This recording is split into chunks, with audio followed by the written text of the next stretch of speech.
Hey, thanks for clicking on the video. This is going to be another episode of SNTR Gaming News discussing the possibility of God of War Ragnarok coming to PC. This is some speculation, but it is based on interviews and statements that were made about God of War coming to PC. If you weren't able to catch us live, we try to put everything right here on the front end that you might be looking for, and then we discuss it for a couple of hours. This is an SNTR update. God of War came to PC recently to great support and success, and some interviews and comments made about what they learned about the port has me thinking that a God of War Ragnarok release on PC is extremely likely. If you like these SNTR updates, be sure to hit subscribe and the bell button. That way you don't miss my uploads, and check out SNTR Gaming where I stream live. So I'm going to pull from a couple of different articles as well as just talk about the success of the port to PC, because this has been a very, I think, significant and successful endeavor with more PlayStation titles coming to PC. Game Rant had an article and they said this: asked whether PlayStation and Sony Santa Monica Studio had any plans to bring God of War Ragnarok faster than the 4 years it took for the first game, Barlog said he had no idea. Now again, this question is largely about, are you going to do it faster than 4 years? Many of us have speculated that if a game like God of War Ragnarok were to come to PC, they would likely wait about 18 months or longer, given that they really want to have that push for PS5 sales. The demand is there, and they don't want to necessarily undercut that by having really giant mainstay titles landing on PC in too close succession or at the same time. I think that's highly unlikely. Given the success of the God of War port to PC, just in the last 24 hours, I'm recording this on January the 17th, they hit a peak of like 74,000 players. That's 74,000 people playing God of War on PC at the same time. In that same time frame, New World hit about 97,000, so roughly 20,000 more, and Rust, at the time that I recorded this and went and looked, Rust had 74,000 people playing, so that's pretty impressive to have games built on playing together and being online, and this is a single-player game ported from PlayStation, hitting peak player concurrent numbers to rival, MMOs and online games. Now, Game Rant also had this to say in another article. According to Barlog, Sony is currently taking it one game at a time, assumedly referring to Sony's slow rollout of PC ports. He mentions how each game is evaluated on how well it does and whether people enjoyed it or not. Obviously, it can be assumed God of War Ragnarok is going to be received well. It's odd that Barlog would mention that in the context of the possibility of a PC port, and that's how he characterizes the situation regardless. Given that Days Gone came to PC, it took a while to get to a better position on the PlayStation. It was not received that well. It had lots of problems, and it still came to PC. It's one of the best PC ports I think I have ever played. In this same vein, though, Benji Sales on Twitter grabbed a quote from a Game Informer article that I think's very telling. Corey Barlog says PlayStation Studios themselves told Sony they wanted their games on PC. Here's the quote: "I think it was a collective of studios all over saying it was a good idea. We should be looking into this. Eventually, I think it reached that tipping point." So the studios themselves were saying, can we please put our games on PC? Like, they're so good, they're so amazing, that's such a larger audience. And so the studios want it, and clearly from the response and the reviews of Days Gone and now the success of God of War on PC, the users want it as well. Given some of the things they discovered in the build of this port, I think more is at play here. PC Gamer had the following to say: God of War's PC new accessibility features laid the groundwork for God of War Ragnarok. And this was the quote: "This has really laid some groundwork in the back end," said UX and accessibility lead Mila Pavlin. "A lot of accessibility features require that you change your pipeline of how you create content. The PC port allowed us to go back and relook at how we were actually constructing some of the underlying code. Working on things like keyboard remapping allows us to actually look at that pipeline functions overall and carry that forward through all of our SMS products. So that will help us build a better foundation to work off in future product. So they actually changed pipeline foundational things in Ragnarok because of porting God of War to PC. This looks to me very promising for a future Ragnarok PC port because a lot of the groundwork's already been done within the foundational nature of the game. So the groundwork is there, the popularity on PC is already there, and Ragnarok will likely be a huge success.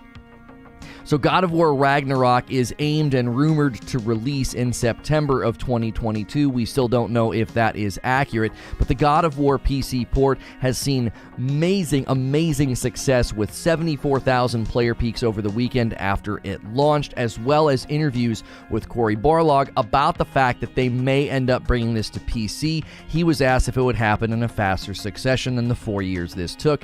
He said he had no idea, but he also went on to say that the studios were the ones who pressured Sony to start bringing games to PC, and with the success of the game coming to PC and the studios themselves wanting it, it's only a matter of time, in my opinion. In addition to that, there was an interview with PC Gamer where someone said, listen, a lot of the accessibility things we had to bring to God of War and bringing it to PC laid the groundwork for God of War Ragnarok in changing things within the pipeline and the foundation of that game, which means bringing it to PC would be even significantly easier this time around. What do you think? Let me know in the comments below.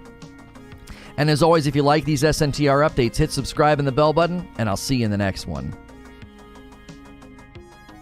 And I'll see the rest of you right now. Good morning, good afternoon, and good evening. Thank you so much for being here this morning. I know this is speculative, but I think I've actually got a lot to base this on. Multiple articles indicating that this was something that not just that the studios wanted, but it affected their development of God of War Ragnarok at a foundational pipeline level. What's good, Feed? Good to see you in the chat. It's a little warm in the studio this morning. Usually I don't start taking my clothes off until later for money, but we're going to do it really early this morning. I'm like warm all of a sudden. I don't know what it is. Maybe I closing the door trap some of the heat in. I'm like, wow. So good morning, good to see you in the chat feed, Demins, and everybody else that's here. Go through your daily ritual. We may have a slightly slower day today, given the holiday. Happy MLK Day, Martin Luther King Day. If you are celebrating by taking the day off, or just in your own way, we appreciate that you're able to do that. That means we might not have a lot of our lurker crowd with us today, and so we may have a slightly slower start. So make sure you're smashing the like button. Get us our first 100 likes. That will certainly help the video do well. So let's get the poll going as well. God of War Ragnarok PC port when? I'm curious when you guys think the window would be. 1 year after console. 1 year. I'm going to put 1 year. Then I'm going to put 2 years. 2 years after console. And then I'm going to add a third option. 3 to 4 years after console. So God of War Ragnarok PC port when? I'm assuming it's happening. I think it's a safe assumption. They changed their pipeline. They changed foundational things about Ragnarok because of the port to PC. So they're basically already adjusting how Ragnarok was developed, okay? Which means, hey, we're getting this game ready to bring to PC when it happens. And Cory Barlog's like, well, is it going to be 4 years? And he's like, I have no idea. But he also had to say in a Game Informer interview, the studios were the ones putting the pressure. We were the ones asking for this. We wanted this to take place. So God of War Ragnarok PC port when? I'm assuming it's happening. I just want to know when you guys think. 1 year after console, 2 years, or 3 to 4? Like, do you think it's going to be lengthy or, closer to the launch? East Coast Overlord coming in with a $5 tip. Got snowed, out of work today. Love the God of War port, one of the best there is. Ghost of Tsushima is now my only draw to get a PS5, which I'm definitely not gonna. Love the shirt, just finished the series. Oh, thank you. Yeah, this is another great shirt from 80s Tees. Always remember to use code LONO. If you go to 80stees.com, it'll get you a nice big discount. Thank you guys all for being here this morning. We're going to be playing more God of War PC port this afternoon. We're going to test it out. We're going to see, okay, can we go the distance with a game? Are we in a position to do that yet? I mean, we've tried these things in the past. We don't necessarily think that the interest is a maintained or sustained thing. Generally, people watch for the first day, and then that kind of is the end of it. They're just sort of curious on how it looks and performs, and then the audience tends to move on. So we will be playing that this afternoon. We thought it would be a perfect day to just be like, let me give you my impressions. I'll show it to you. We'll kind of walk you through what I think of God of War on PC, but also speculate on God of War Ragnarok PC release, because I do think it is significantly probable given everything that they have said. So if you're new and just tuning in for the first time, or you tuned in or subbed over the weekend, we had a lot of people sub over the weekend watching some of the VODs. That Elden Ring VOD had a lot of interest. People were really interested in the leaks that are out there and the gameplay, and so we greatly appreciate everybody who took a peek at the channel over the weekend and may have hit subscribe. Hopefully you had a good weekend. How was your latest playthrough? Pick up on anything you didn't realize? Does the game still hold magic for you? It really does. I think that's a good question. Like, does it hold up? I mean, at one level, I think these games were ahead of their time. I think if you go and you play Horizon Zero Dawn, God of War, Days Gone, if Ghost of Tsushima were to come to PC, which I believe that it will, it's crystal clear when you play these on PC, you're like, these games were ahead of their time.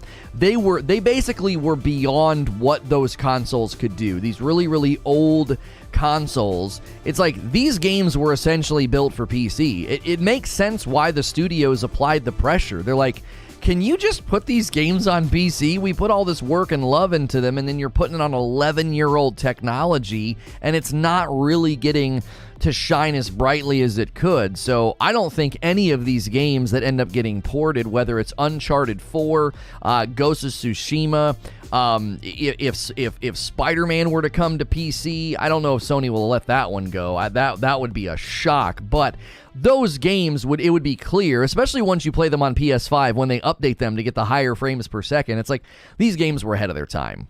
These consoles were older than what game developers could do, is essentially what happened. So that's why I think these ports are just such a brilliant move. You basically had really, really great developers building really, really good games, and then like they were having to put them on old tech, and they were like, man, it'd be amazing if we could bring these over to PC, because, Jiminy Christmas, they would look and run so much better.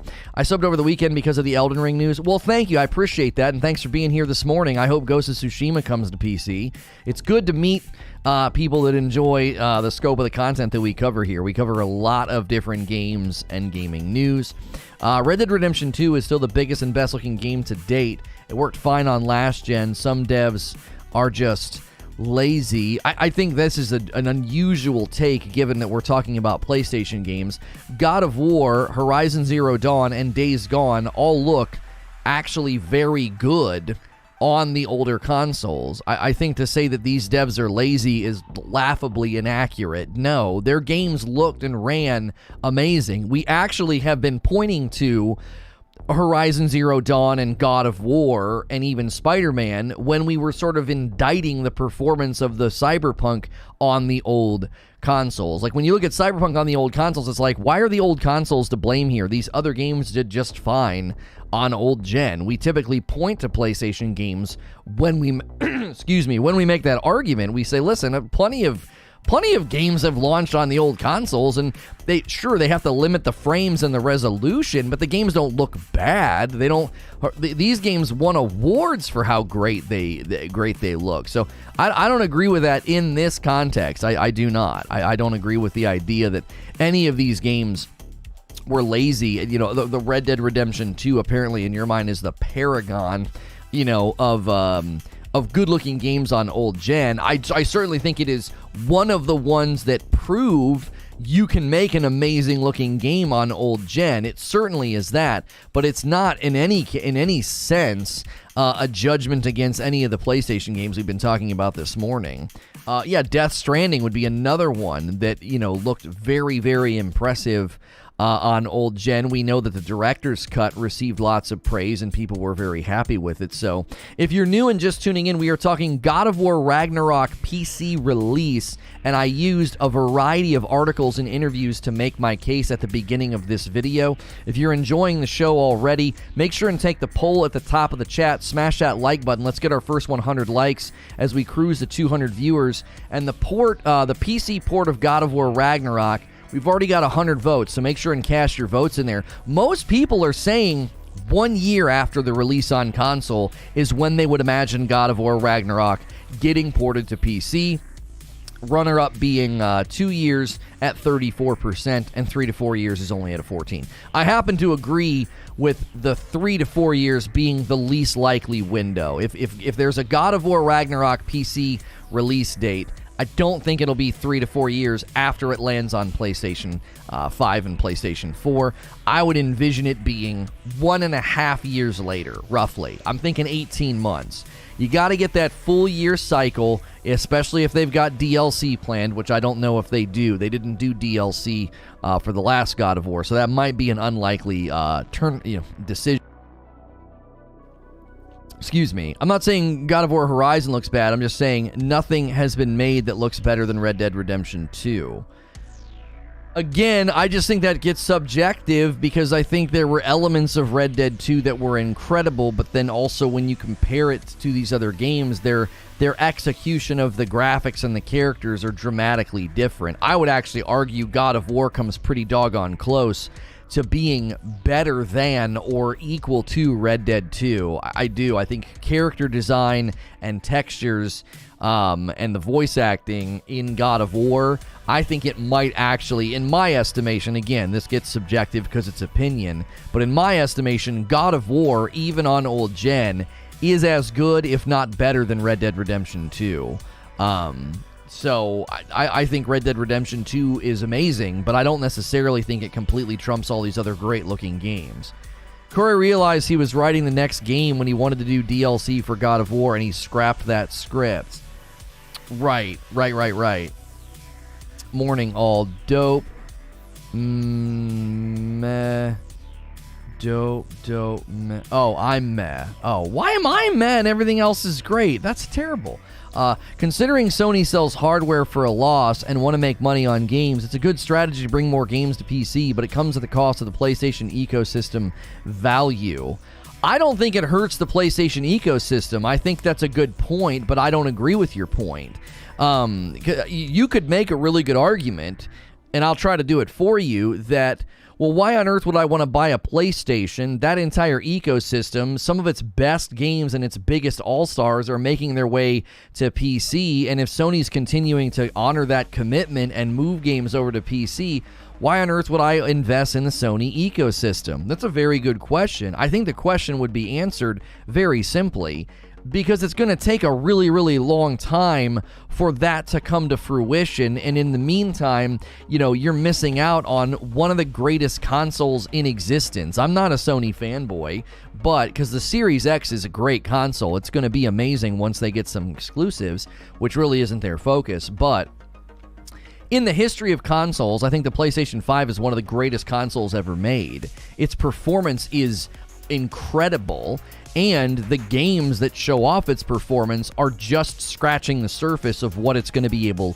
to do. And that simplicity of just buying the PlayStation 5 and essentially having a really, really good PC. I'm not going to say top shelf, right? I'm not going to say top shelf. I'm going to say a really good PC that you can just plug into your TV. That's what you get when you buy the PlayStation 5. So there's a significant amount of benefits to getting in the ecosystem right now that you might be overlooking. You also have to consider the fact that, all these games that are coming to PlayStation 5 and are going to look incredible, Horizon Forbidden West, God of War Ragnarok, anything else that's, in the future for the PlayStation 5, you're going to have to wait, I think, a minimum of 1.5 to 2 years to get them. And so you could push back and say, well, I'm a very patient person.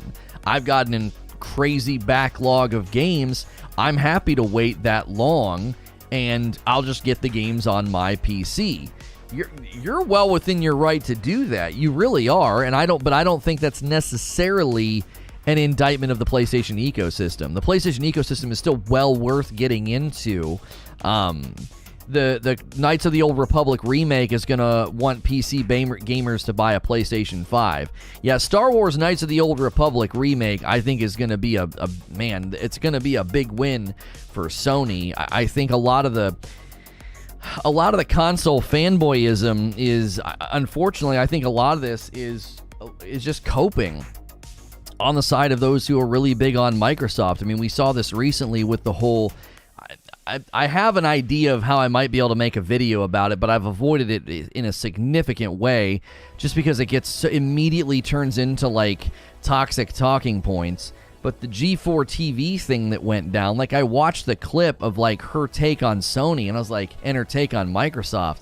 I was like, this just sounds like copium. It sounds like you understand that Microsoft isn't really pushing the envelope with exclusivity in the immediate future. Sure, in 2 years from now, you might be staring at a really, really great exclusive Rolodex of, like, we've got Starfield, we've got the Elder Scrolls, and I can't remember any of the other ones that they're potentially gonna own, basically.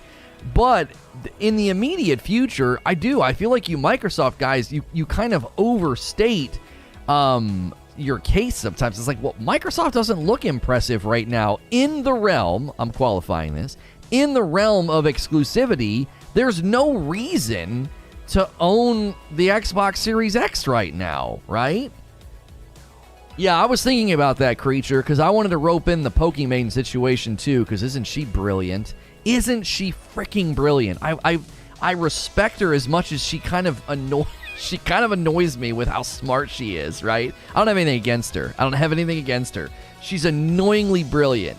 Boy, is she playing the public like a fiddle. In any case, I think that, oh yes, that's right, Fable, thank you. So Fable, Avowed, Starfield, Hellblade 2 is not going to be exclusive to Xbox. That will likely also land on PC, but I get your point. We'll include Hellblade, because if we're considering PlayStation 5 versus Xbox, you've got to consider the fact that you won't be able to play Hellblade 2 on a PlayStation 5. You would either need the PC, Microsoft ecosystem, or you would need an Xbox. So I'll give you that one. Sure. So, I would say that looks great in 2 or 3 years, right? That looks great in 2 or 3 years. You don't need an Xbox Series X to take advantage of Game Pass. Really, the only thing you need an Xbox Series X for right now is FPS boost. There's nothing else on the Series X that makes it stand out as a console. That is right now. So I'm not discounting the console, but I think what's hijacking this dialogue every time is people want to downplay people want to downplay the PlayStation 5, and it's like, listen, just because you're a slow starter doesn't mean they're not having a great inning, right? Like, you guys are having a slow start, and that's totally fine, but that doesn't take away from how strong the PlayStation 5 is as a console, right? You messed up when you hear the birds chirp and you see Lono's stream is booting up. What, did you sleep in or something? I think consoles are designed for folks who want all of it in one box, plug and play. That is certainly true, Chief Keys, that people just want the simplicity of it. They don't want to fiddle with drivers and ordering new parts, or when my gaming rig was just shutting itself off and I needed to reseat the video card and it fixed all my problems. We played God of War Ragnarok the other day for almost 3 hours, not a single issue. And you know what I had to do? I had to reseat the video card. Like, huh? You're never gonna have to do that with a freaking console, right? You know what I'm saying? So, I don't know. Microsoft is quit with the not exclusive stuff. Really smart delivery, quick resume. None of those are strong reasons, Mo, to buy the Series X. Like, if I went to the store right now and then was like, okay, I've got the PlayStation 5, I've got the Series X. All right, salesman, sell me on which one I should get. And they would list all the things you listed for Series X, and I'd be like, okay, well, are there any games?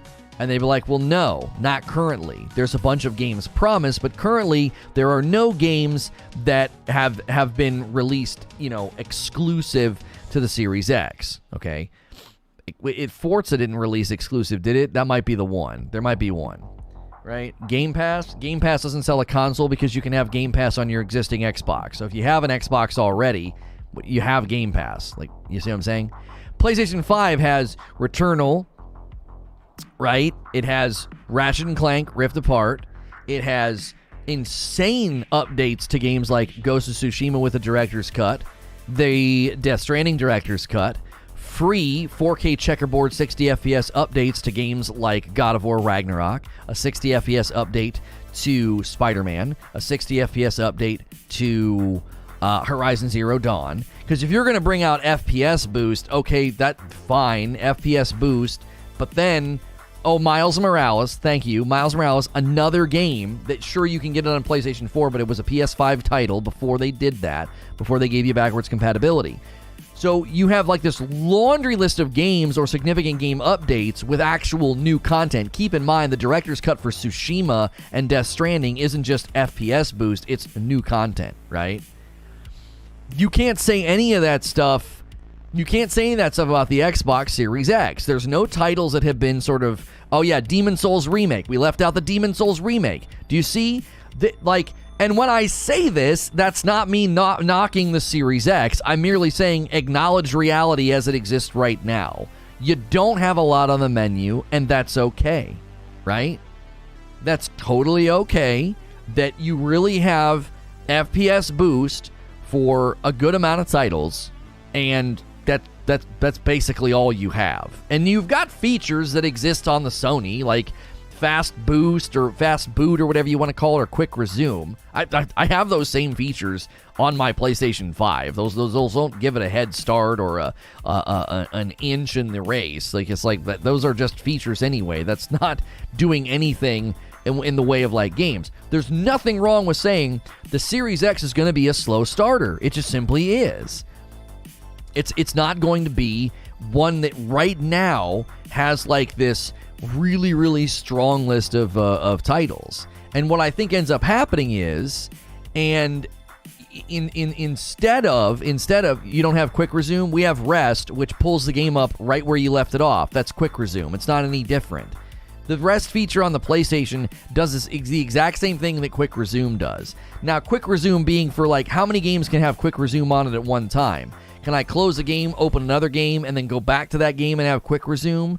Or does it only do quick resume on your most recent one? You keep saying Ragnarok when you just mean current God of War. No.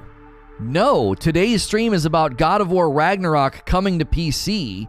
It's not been officially announced, but I believe that it is coming to PC.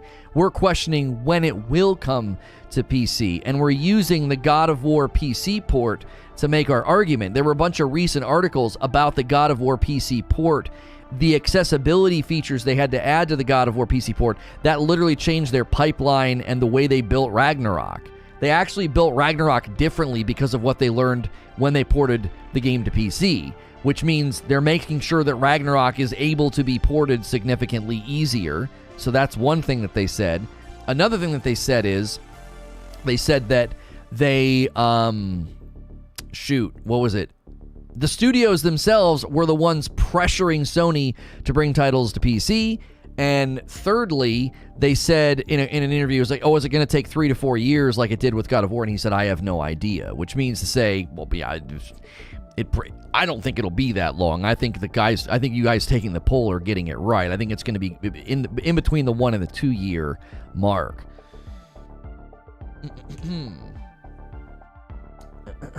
You can do it for like 3 to 5 games. As of now, right now, I got 4. Okay, quick resume isn't going to make me buy a console. Like, again, it just feels like copium. That, like, no offense, but when you can't list titles and you have to be like, well, I have quick resume. I can have 3 or 4 games at a time that I can open back up again right where they were. And I'm like, okay, I can boot up Ghost of Tsushima in a very small amount of time. It's very quick, and I have 0 load times when I fast travel, like literally none. So if we're just going to list features, that's not really the conversation that we're having. I'm talking about the fact that right now, the Series X, there is literally no prominent reason to buy it in the realm of titles, and you're telling me about features.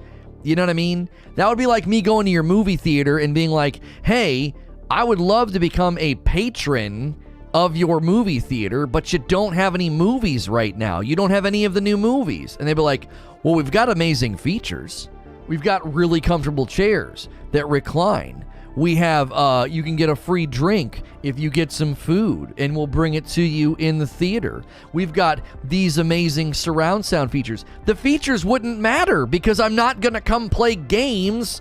I'm not going to come watch movies in your theater. We're talking about a lack of titles. We're not talking about features. If you don't have the latest and greatest movies, I ain't coming to your theater. I'm not. I don't care how comfortable the seats are. I don't care about your new features. You don't have any of the titles. If I can't come watch the latest movies, well, your features don't mean much, do they?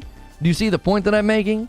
The Series X will be fire in 2023, 2024. That's the point that I've been making, is that the Series X is just going to be a slow starter. When it has Elder Scrolls, when it has, Fable and Avowed, and what were the other ones you guys listed this morning? Starfield and Hellblade 2? Well, now you're talking. Okay, those are titles I gotta come to your platform to play, unless, of course, they're available on PC, as well, which will affect a little bit because there are people that would just prefer to play on PC, and that's not going to be a strong enough reason to get a Series X if it's landing multi-platform on Series X, but they're not exclusive. Well, you have to understand something. In 2023 and beyond, when a game lands on the Microsoft ecosystem, you're going to want to play it on the Series X. You got to understand. Like Starfield, you're not going to want to play I don't even know if do they say if Starfield's going to be like all generation compatible or something? I don't know. All Microsoft games are PC. I mean, that hurts them, I think, to a certain extent. Actually, 5 games. Spider-Man came with the console. Button mashing garbage? No. Not interested in Ratchet and Clank. And for some reason, I never got around to Returnal. I've had a PS5 since May. I've played 4 games. Horizon was mad. Demon's Souls completed in a day. Neo was garbage. And Bloodborne was okay. Well, neither Neo nor Bloodborne are really meant to be played on a PlayStation 5. I got to tell you, I just think a lot of your takes and a lot of your negativity is self-imposed. I don't think it's an indictment or a true judgment about the console itself. Spider-Man is button-mashing garbage, and you beat Demon's Souls in a day. I think you're the problem, not the console, and we've been through this before with you. I think you have to reevaluate how you play games. I really do. I think it's a you problem. I'm a PS man to the bone, but you best believe Microsoft Xbox has plenty cooking up in the kitchen. That's the point that I'm making. Just admit how things stand right now. That's all I want you to do as a Microsoft fanboy. Admit that right now, PlayStation has more points on the board. It's a baseball game, right?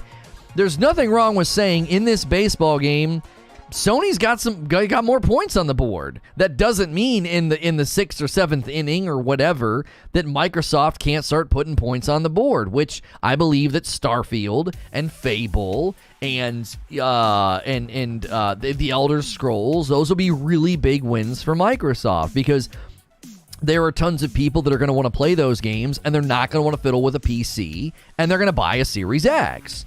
That's all. But when we have these debates and these discussions, and even like the G4 thing, I felt like she stepped in it because she was like trying to like act as if all these ethereal, hopeful moments from Microsoft somehow overshadows what Sony has right now. She referred to it as dead man walking. I was like, what? Like, the PlayStation 5 is the fastest selling console in history. Its demand is still through the roof. It has some of the greatest award-winning games on it right now. It's a dead man walking as you hope for Starfield. Like what? Like, and this is what people tend to do in these discussions. They speak as if like significant portions of PlayStation's points on the board are they don't exist. I guess. Does Starfield exist? Serious question. Well, no, not yet. Elder Scrolls 6 alone will probably be bigger than any PlayStation game in the coming years. Doubt.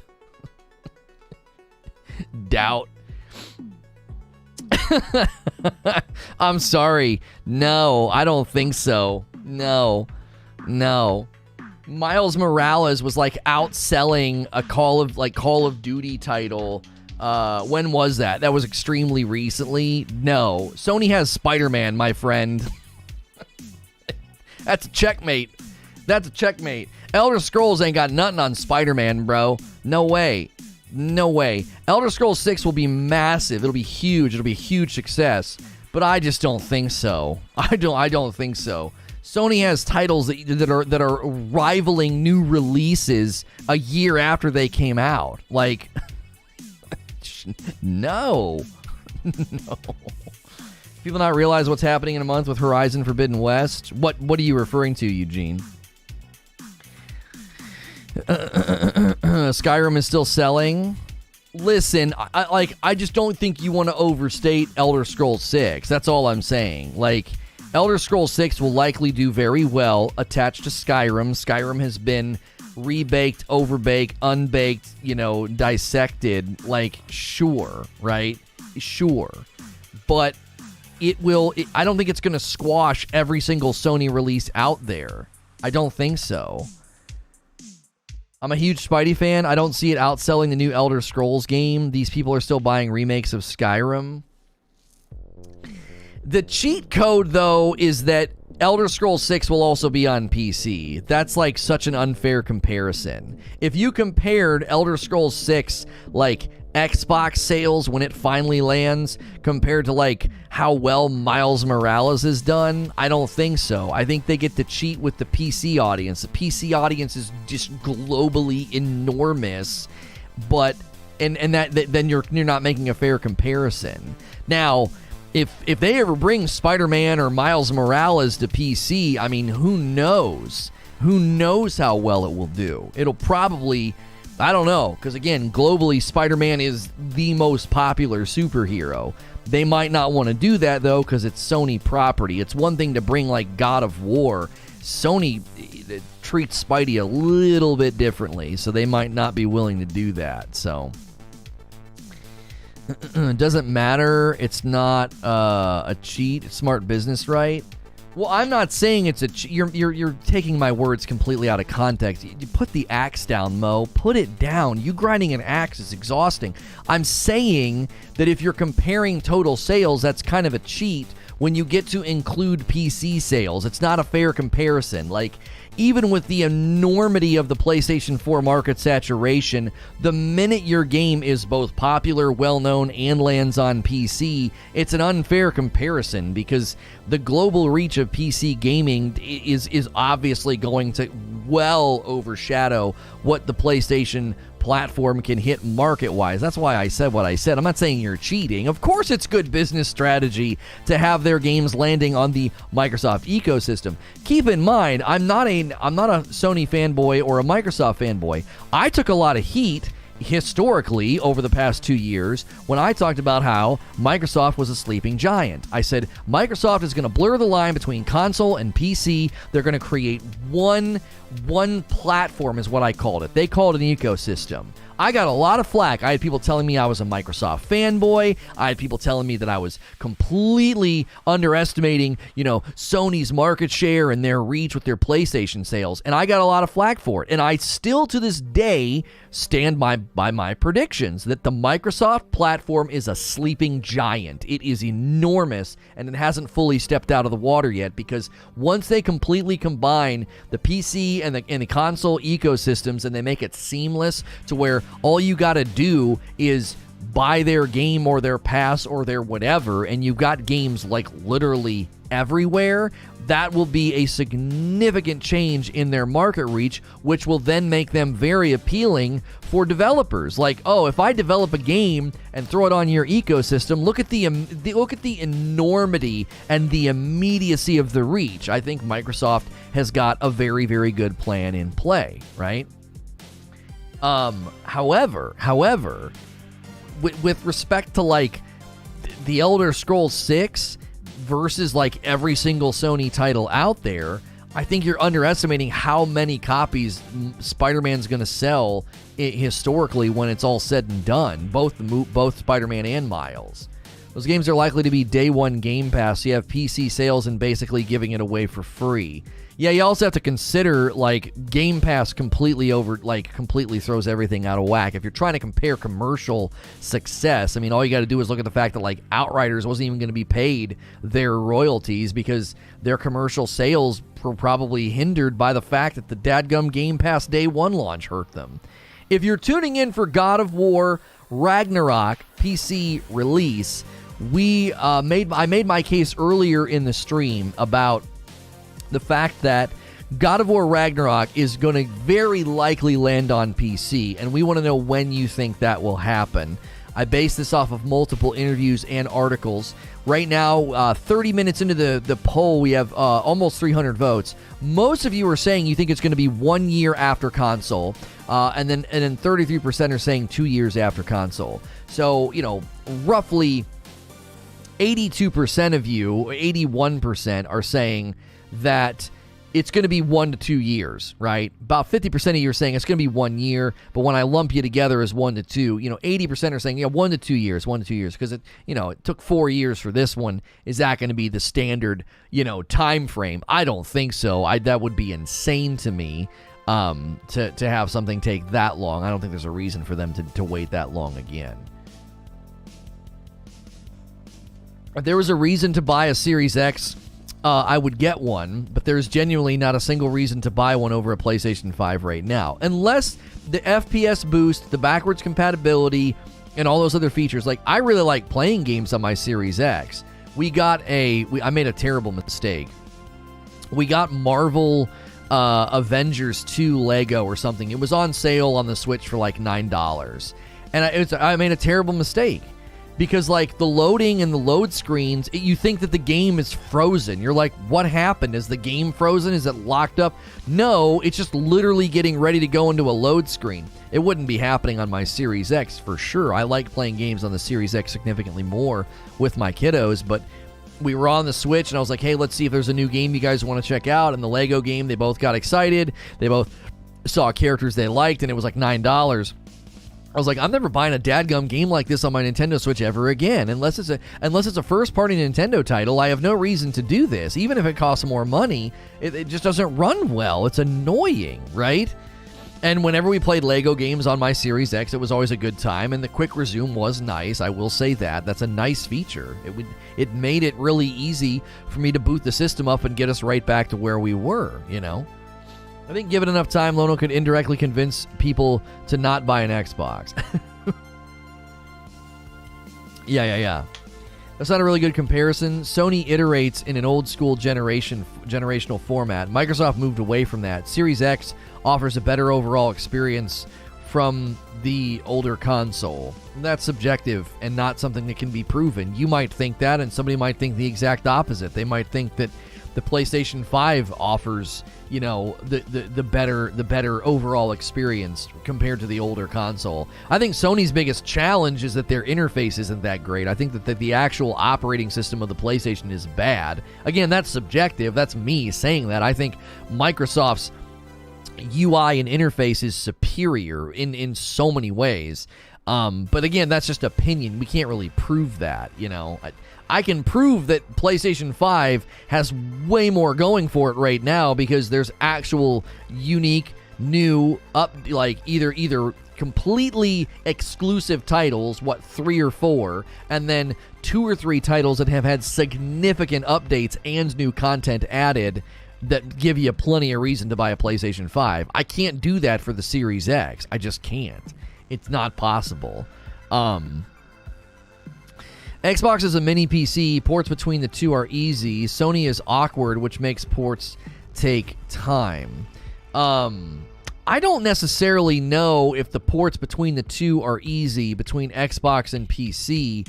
Now, going forward, sure, you could start to say, listen, build everything, use DirectX 12, make sure it's compatible with the Microsoft operating system because it's basically the backbone of the Series X and the Xbox system. Is it just basically like a stripped-down version of Windows, right? Like from their tablets. So there's probably some truth to that like making sure a game can launch both on PC and console is significantly easier in the Microsoft platform, which can be a huge win for them long term, right? If you get a developer and you say, listen, like, we've got this amazing synergy between the platforms, which means your game can launch on the largest gaming platform in existence, which is the PC gaming platform, and it can land on Xbox simultaneously. And in a month, we'll throw you on Game Pass and we'll triple your player base numbers. I mean, look at what happened to Deep Rock Galactic. They throw it on the PlayStation Plus or whatever it was called, and they over 10 million players or some crazy number, like amazing. As soon as that game hits a good funnel for exposure, like look at what happens to it. So if you're new and haven't hit subscribe yet, be sure to do that. Hit the like button. If you're enjoying the conversation, take the poll at the top of the chat. I'm a Safe for Work broadcaster. We cover variety gaming news all throughout the week. And today we're talking God of War Ragnarok PC Release, and we're obviously now comparing the two different platforms.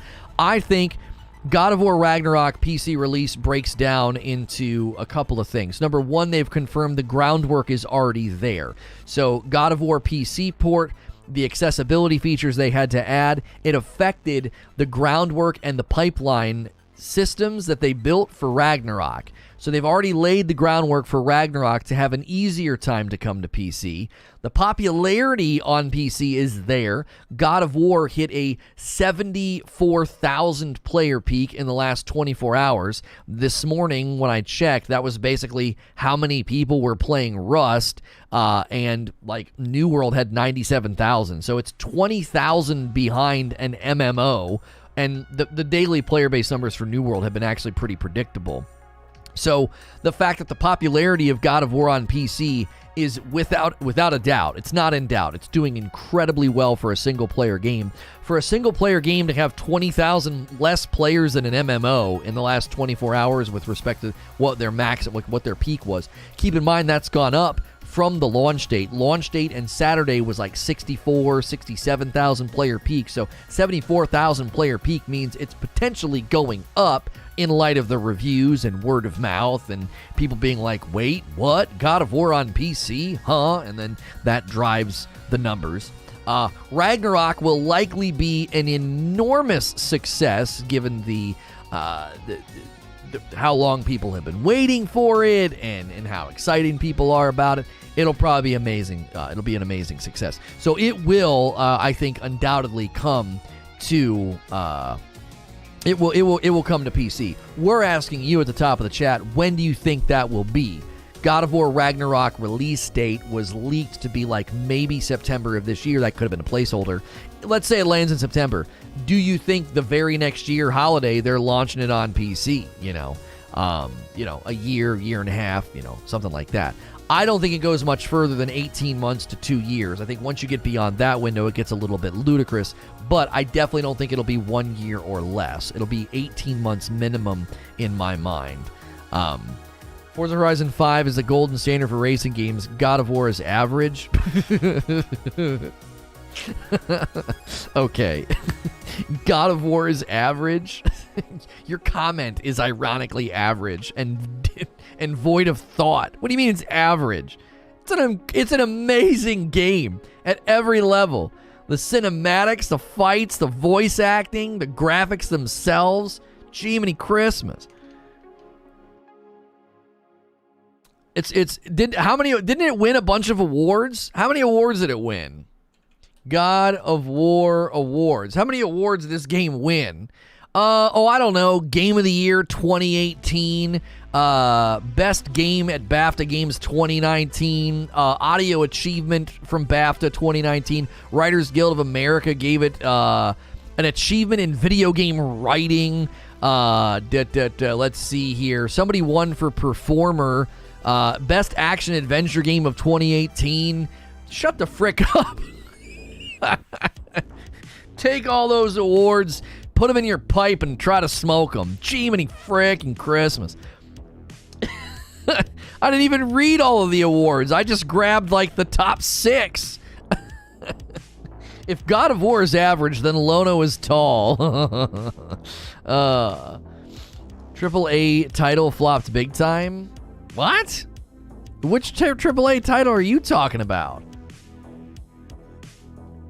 Eugene says 1 year is not enough time if they're co-developing, which they've stated multiple times they aren't doing, and that PC port won't start until after the release.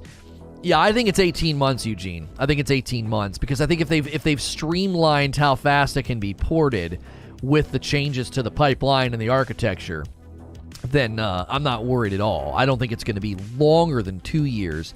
I think it's between 18 and 24 months, somewhere in that window. I don't think it's going to be like a 10 to 12 month land. You know, that would be insane. That would be so fast. Animations and great movies in between gameplay segments doesn't make for a 10 out of 10 game. Tell me you've not played God of War without telling me you've not played God of War. You've not played it. Graphics aside, I highly recommend you going back and playing the whole God of War trilogy when you find time. Every game is unbelievable. Listen, if you guys want more gameplay and you want complete gameplay on this channel, if you want like, hey, we're going to work our way through this title, well, you have your opportunity to prove it this afternoon. We might have made a bad decision in picking a holiday to do that because we don't have our worker lurkers. So we had a slightly slower start today because it's Martin Luther King Day. And so a lot of people are taking the day off, which means they don't end up coming in here because people throw me on in the background like video game radio, which if you haven't hit subscribe yet, I am a safe for work broadcaster. You can subscribe in confidence. I'll be in your sub feed all week long with great gaming news topics. And since I'm safe for work, you don't have to worry about, tuning in every day. Like I said, people throw me on in the background like gaming radio, a lot of worker lurkers. There's a variety of ways to support the channel directly. The shirt I'm wearing is always from 80s Tees. You can use code LONO at 80stees.com. And then those are disc plates intentionally chosen for today to feature God of War and Horizon Zero Dawn. Usually that one looks so much better. I think I'm hitting it with too much blue. I might need to rotate the blue on it. It usually looks quite a bit better than that. I think I'm hitting it with too much of a blue light. So make sure and support all of our sponsors or order some coffee. We haven't had a coffee order yet today. That's not a sponsor, by the way. That's ours. So you can use that coffee command. I'm drinking some of the light roast this morning. I've gone back to light roast full time. It's like my favorite. It's a good idea to play God of War to see where Kratos comes from and how he was changed. You got to understand something, though. 4 years without alcohol today for me. Good for you, Uncle Ebenezer. Serious, man. Hopefully, if you're in the program, dude, get your chip and be proud of yourself. Seriously, that is a big achievement. If you're a part of AA, if you just did it as a commitment for health, then I mean that's even better because you didn't have like a sponsor or something. You did it on your own. If you are a part of AA, man, go get that chip today. But the debate about graphics in God of War, like I don't even know, or I'm sorry, how good the game is. Like I don't understand. Same thing with Gears of War, too many cutscenes. I don't get that. Calling it an average game, like what on earth? You Sony boys are still sucking. Game come out in 2015. Oh yeah. Well, 74,000 people were playing it on PC. You think they're Sony boys? Like, you know what I mean? Started as a 30-day cleanse, turned into 4 years. Well, good for you. I don't know. I take a week off from having anything. I go dry for a week, and I'm like, man. I go dry for a week, and I'm like looking forward to Friday night. 2018? Yeah, it came out in 2018, so I'm not sure why he's saying 2015. I mean, the idea that like it's having amazing success on PC, those aren't Sony fanboys. Like 74,000 people were playing God of War at the same time yesterday. This isn't a multiplayer game. This isn't an MMO, and it was close to 100,000 concurrent players. Those aren't Sony fanboys. That's ludicrous to even think. That's ridiculous. This is a game that is standing on its own right now on PC. No Sony fanboyism in play. Good night. It's not even an MMO. Rust had 74,000 people playing it this morning. What are you talking about? I don't even care what platform God of War was built for. It has nothing to do with being a fanboy. I grew up with a Nintendo, and then a Nintendo, a Super Nintendo, a Nintendo 64, and a GameCube, and then I went to PC, and then all my friends wanted to play Call of Duty, so I got an Xbox 360, then I got an Xbox One. I've been primarily my console life has been either on a Nintendo or an Xbox, but I'm not an idiot. I borrowed a PlayStation from my brother, and I played The Last of Us, and I thought, what on earth have I been missing out on over here? And then I got myself a PlayStation, and I played God of War, and I played Spider-Man, and I played Horizon Zero Dawn, and you know what I said? Pretty interesting. There's amazing games over here if you ignore the idea that, like, that you have to worry about who made the piece of plastic that's playing it. Like, do you think PC gamers do that? Oh, bro. Yeah, bro. These guys, these non-gamers, bro. They're not playing on Alienware. It's just ridiculous. It's just ridiculous. No, they don't give a frick, because the plastic box sitting on their desk has no bearing on how good a game is. It doesn't matter. It's a plastic box with plastic parts and little metal things soldered to other metal things, and it plays a video game. Who gives a frick? I don't care what it says on the side of the box. I care about the experience that I've had. Your background is blue? I run this color scheme every day. What do you mean? The green, I have green behind there. My SNTR Gaming logo has green in it. What are you talking about?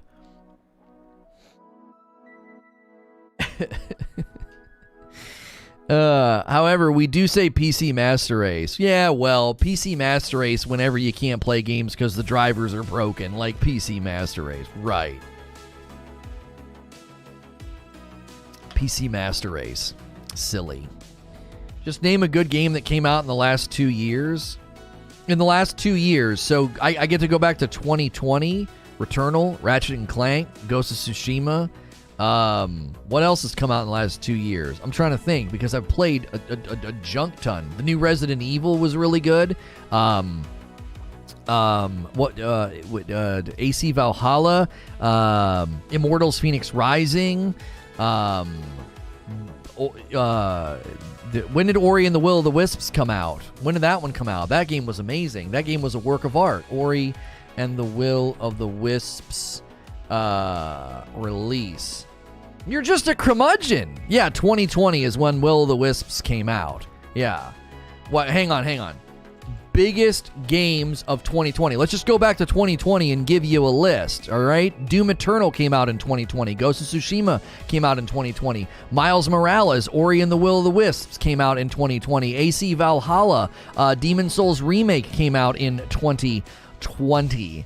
What else do we have here? I don't play Bugsnax, but it came out in 2020. Apparently people think it's great. People really like Star Wars Squadrons. Valorant came out, breaking player records almost every freaking month with Valorant and its success. It came out in 2020. Let's see what else here.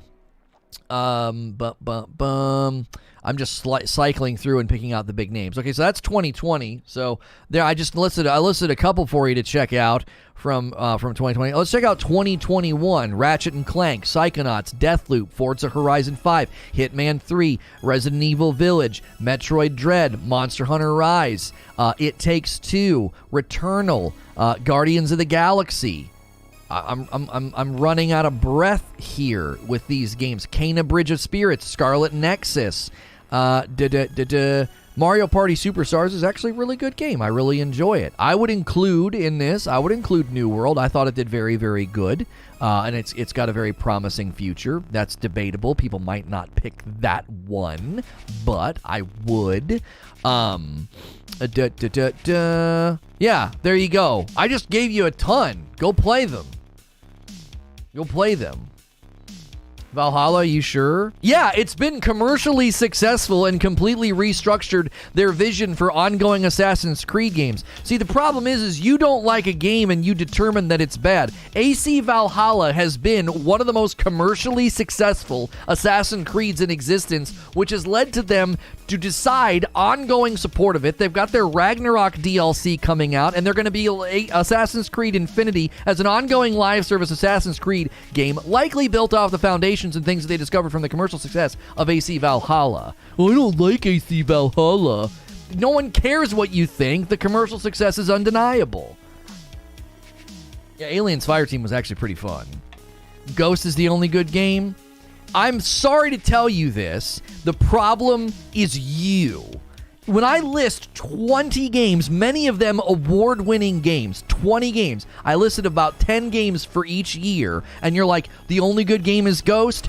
You're the problem. The constant in this situation is you, not the games themselves. What ideal are you judging them against? So pre-2020, what would you list as games that are significantly better than all the games I just listed?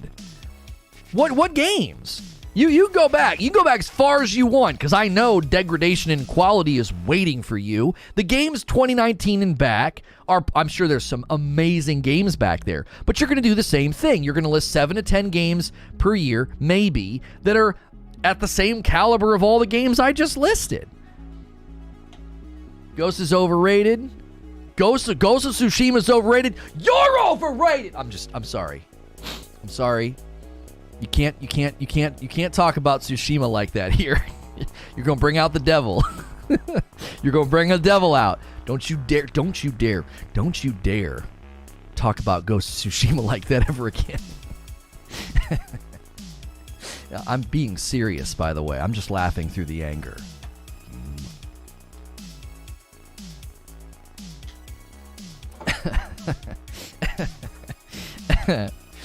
Ghost of Tsushima is one of the greatest video games ever made, so you watch your frickin' mouth.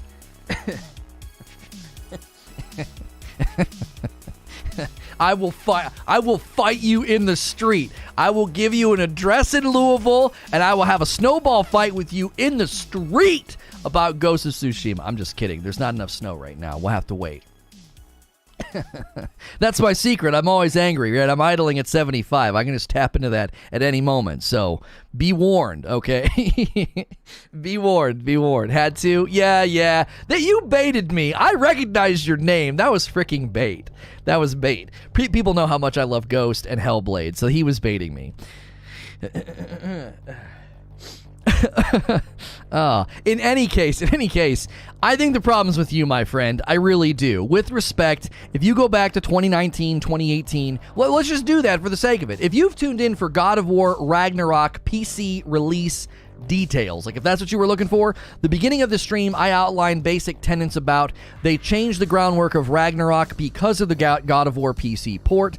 The PC port's being amazingly popular. Ragnarok will also be very popular. So I am arguing that based on interviews and the fact that the studios themselves are the ones that put pressure on Sony to bring games to PC, I've argued that Ragnarok is almost assuredly coming to PC, and I want to know, when do you think that would happen? The poll's a little weak today. Get your votes on that poll. Usually an hour in, we have between 400 and 500 votes. So let's get those votes up. God of War Ragnarok PC port when? 1 year after console, 2 years, or 3 to 4 years? So when do you think it'll land after the console release date? So here's what I'm going to do. Hang on, because you said the last 2 years. So I'm going to go back, and I'm going to be like, okay, biggest games of 2019. Because apparently you think we're in some 2-year death drought of like games just suck. So 2019, Sekiro and Control. Those 2 games, Jedi Fallen Order and The Outer Worlds. These games, I think, have equal matches in the present, right? Sekiro to Ghost of Tsushima, Control to, I don't know, any of the action-adventure games that I listed. I would put Control up there with those games. Jedi Fallen Order, similarly, just a good action-adventure, melee-based game. Outer Worlds. Luigi's Mansion 3 was actually very good. Death Stranding came out in 2019. Gears 5 came out in 2019. These are games that were highly praised. Outer Wilds, not Outer Worlds. Outer Wilds was highly praised. The Resident Evil 2 remake was highly praised. Days Gone was a slow burn. It took a while. They had a lot of issues to fix, but it's now very, very beloved. What else do we have in 2019? Let's see here. Yoshi's Crafted World, super charming game. Far Cry New Dawn, I think was a pretty big flop. Let's see. What else do we have in 2019? to show you that, like, each year, I'm telling you, you're going to have anywhere from 6 to 10 titles that you can list. I listed less titles, it seemed, this time. Again, this is subjective and me just, like, reading through a list on Google, but still. Now, 2018 was clearly, I think, if you go back to 2018, listen, I'm not going to deny that there's some heavy hitters in here. God of War, Red Dead Redemption 2, Monster Hunter World, Spider-Man, Sea of Thieves, Assassin's Creed Odyssey, wham, wham, wham. 2018 was a big year for big titles. Forza Horizon 4 came out in 2018. Hitman 2. Far Cry 5 was actually, I think it was a liked Far Cry. I think it did well. Detroit Become Human came out in 2018. State of Decay 2. What else? Fallout 76. Let's see. Super Mario Party probably did just fine commercially. It's a Nintendo title. It's first party, so, it probably did fine. Let's see what else we have here. We're running out of big ones. Battlefield 5, I think. I like Battlefield 5. I don't think it did well, though. I think people criticized it. Yeah, we're running out of big names. So yeah, 2018 comes out swinging, 2018 comes out swinging. Big names, big titles, big success. Sure. That's my point, though. Is like every year. So this year we have Horizon Forbidden West. We have God of War Ragnarok release date likely to be September. We don't know. Okay. I skipped over the Call of Duty ones because all that does is enrage chat to be like, that Call of Duty sucked, and other people are like, that Call of Duty is great. So, I tend to glide over the CODs because it just turns into a big debate about which one's good and which one's not. Denuvo is not anti-cheat, it's anti-piracy. It's like a DRM thing. When did Breath of the Wild come out? Well, I don't know. Yeah, when did Breath of the Wild come out? Is it that old? Breath of the Wild release. 2017. Well, butter my biscuits. I would not have guessed that. That's old.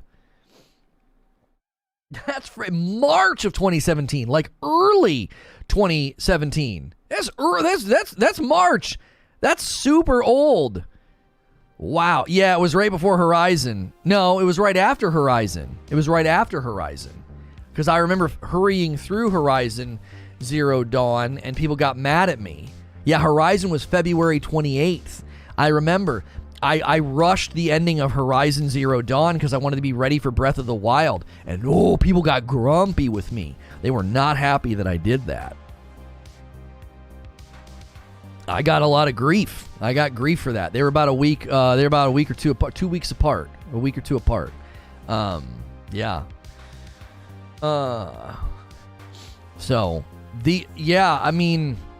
Listen, this is the problem, though, is like, even though we can go back to 2017 and 2018 and pick out some of the big heavy hitters, but you're going to do the same thing. You're going to have a list of anywhere from 5 to 10 games that were big, good, award-winning, highly praised games. No doubt in my mind.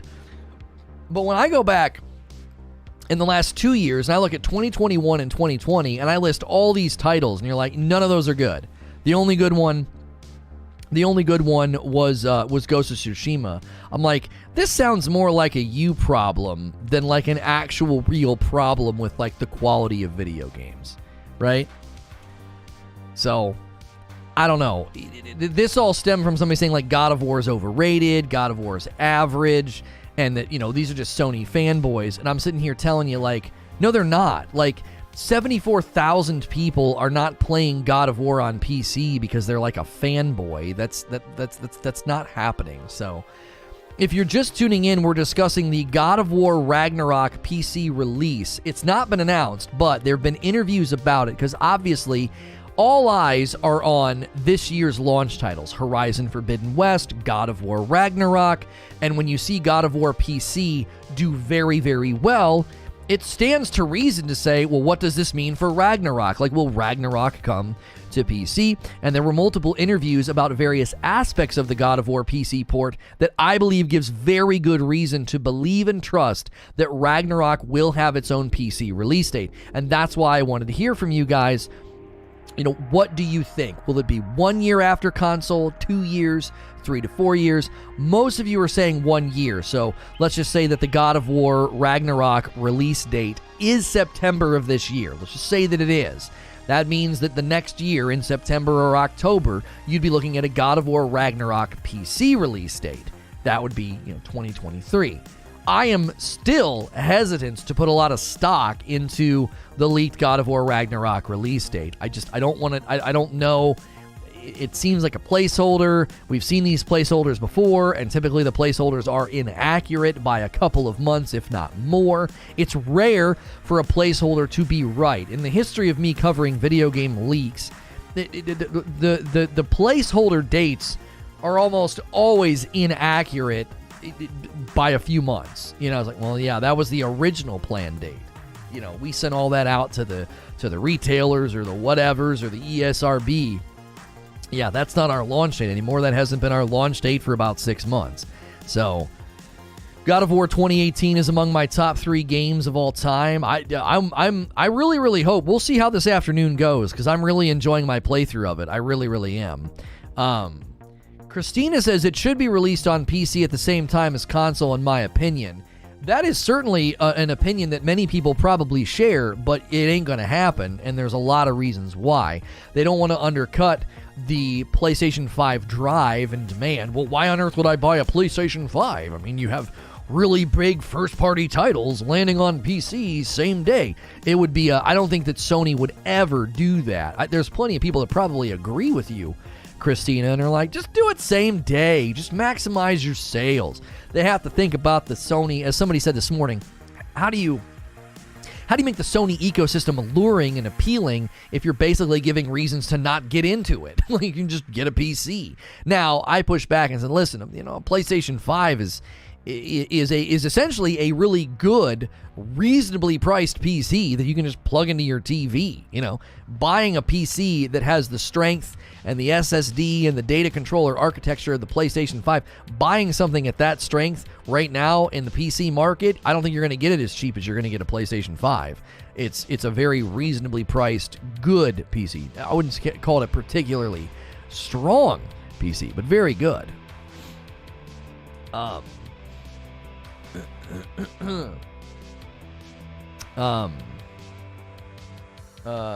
It's not an MMO. Yeah, I'm not debating whether or not that game is an MMO. No.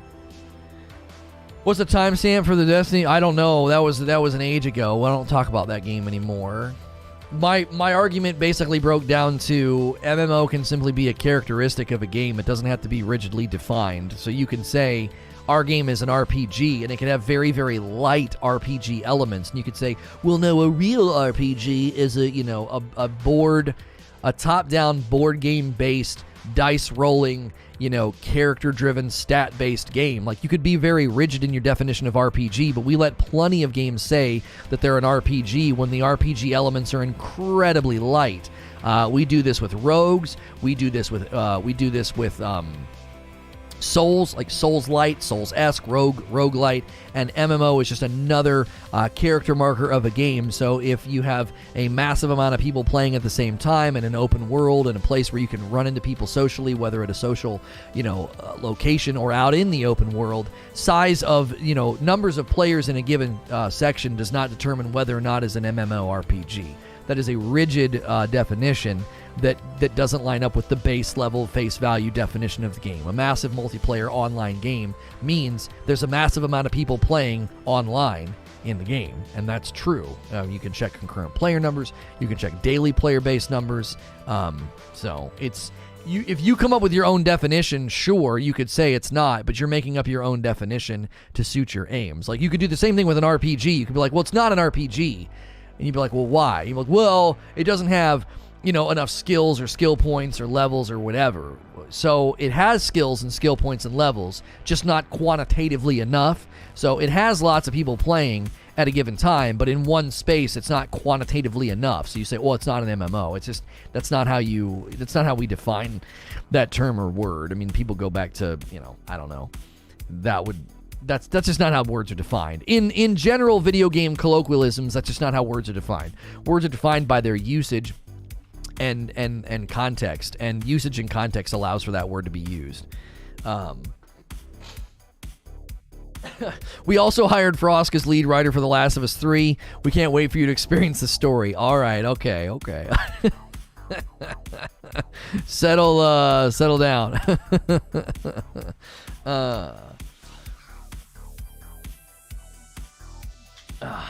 No, they weren't deleted. They were just unlisted. So, I mean, in general, what we've done is we've hovered around a debate here that is largely rooted in, comparing the different consoles and what they offer and what games have come out that we think are really good. Generally speaking, a lot of these are superfluous to the main topic, which is there's a lot to be said for God of War Ragnarok PC release, and that it will happen, and that the God of War PC port is having massive success. We've been getting a little bit sidelined by people that are acting like God of War is overrated, or the games that have come out for the last 2 years aren't any good, or people. In general, I've seen just a general trend of, I don't like using the term copium, but it feels a little bit like copium, acting like, PlayStation 5's not that great, or their offerings aren't that great. And, this generally seems to come from, the Microsoft camp, because the Xbox Series X isn't in the greatest state right now, as in there's not a ton of them with respect to like exclusive titles and reasons to buy a Series X. So we've kind of hovered around a bunch of different debates today, because God of War, I just think this it's funny that this happens every time we have these discussions, whether or not we talk about God of War or Horizon Forbidden West. We tend to always land in these waters, which I think is interesting, because it's almost as if like people are threatened by another game's success or something being really good. You know what I mean? It's like, hey, there's a bunch of people talking about God of War Ragnarok and how it might come to PC. That we have to make sure and chop it down a peg. You know what I mean? Non-cheaters invading your game is also just as disruptive. Now picture this debate funnier and spicier. No non-cheater would make any case for cheaters to exist. Personal opinion, all cheaters should... My gosh! Why would you say that? That cheaters should be executed? That's just ridiculous. What are you gonna do? Like, pull out a pistol if your cousin cheats at Monopoly? Like, that's just incredibly extreme. I forget, is Ragnarok actually going to be exclusive? No, it's going to be on PlayStation 4 and PlayStation 5. We've had that debate many, many times. People saying that, like, well, God of War Ragnarok launching for both the PlayStation 4 and the PlayStation 5, that's holding the game back. And we've debated that up one side and down the other as well, because more than likely, well, not more than likely, we know definitively, according to the voice actor, I believe his name is Christopher Judge. Do I have that right? I'm saying it, and I'm doubting myself, but I want to make sure I'm right. Yes, Christopher Judge, the voice actor for Kratos, indicated and gave a clue into the development cycle, and they halted production because he injured his back. And this gave us a very, very good, great window into the fact that God of War Ragnarok's development cycle started very quickly after God of War had shipped. And what this means is that they essentially built the game with existing assets in the existing engine. Now, they've modified elements to it.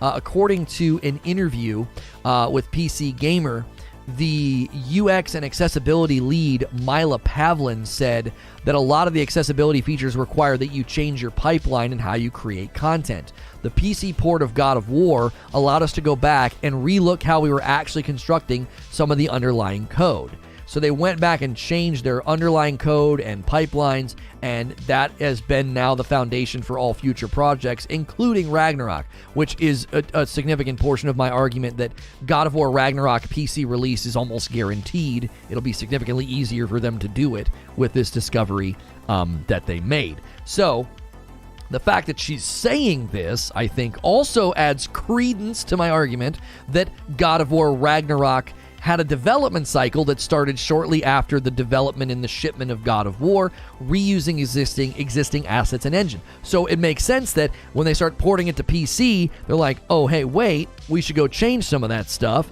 because that's going to be rough with respect to the PC port of Ragnarok in the future, right? They're saying it without saying it, okay? So when people have said then that like God of War Ragnarok launching in both PS5 and PS4 is holding the game back, it's like you don't understand development cycles. The actual PlayStation 5 dev kits weren't in circulation when God of War Ragnarok started production. So it wasn't like they said, well, let's make the game for PlayStation 5, and then they ripped a bunch of stuff out. They ripped a bunch of stuff out so that they could make it backwards compatible. Like what Eugene is saying, Ragnarok was originally slated to come out in 2021, which means they didn't plan for that to be a PlayStation 5 exclusive. That development cycle means they started building and working on Ragnarok probably, in 2018, when God of War shipped. But 3 years later, think about it. They've admitted that Ragnarok was meant to be a DLC in its initial concept, which means a lot of what they were building, planning, and scoping out was with existing assets in the existing engine. Meaning that God of War Ragnarok can't be held back because its development cycle existed and started before the PlayStation 5 dev kits were in circulation, meaning they didn't hold back or gut or take things out. No, they made a game that they know would look good and run well on PlayStation 5. How do we know this? Because once the dev kits were in circulation, what did they do?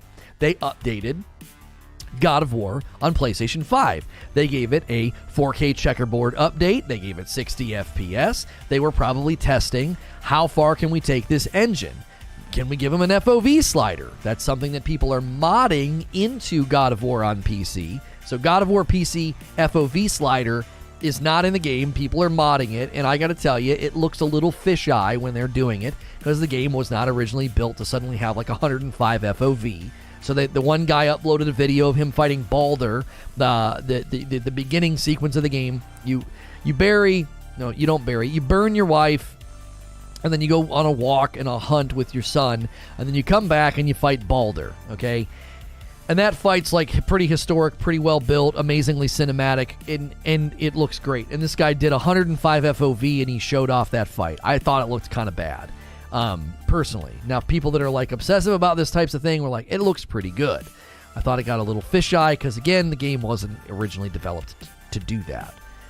So when they updated God of War on the PlayStation 5, they were likely testing, like, what all can we do here on the PlayStation 5 with this engine, right? Can we up the resolution and without losing performance? Can we up the frames per second without affecting performance? Is it going to jack up animations like when Horizon Zero Dawn came to PC and they suddenly increased the frame rate? It fiddled with animations. They didn't quite work that well, and they had to, I don't even know if they went back and recoded any of them, because when I played Horizon Zero Dawn most recently on PC, I was kind of struck by, some of the animations didn't look good. Like clothing animations and stuff looked kind of bad. They looked kind of poor.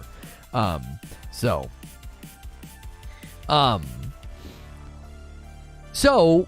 the idea then that God of War, Ragnarok has been held back or whatever, I just don't see there's any proof of that. I really don't. It's all conjecture and projection,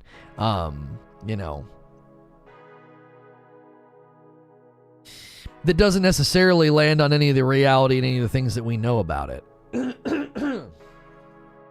The game starts off with, you burn your wife. You burn her corpse. That's it. Ragnarok's gonna be very successful.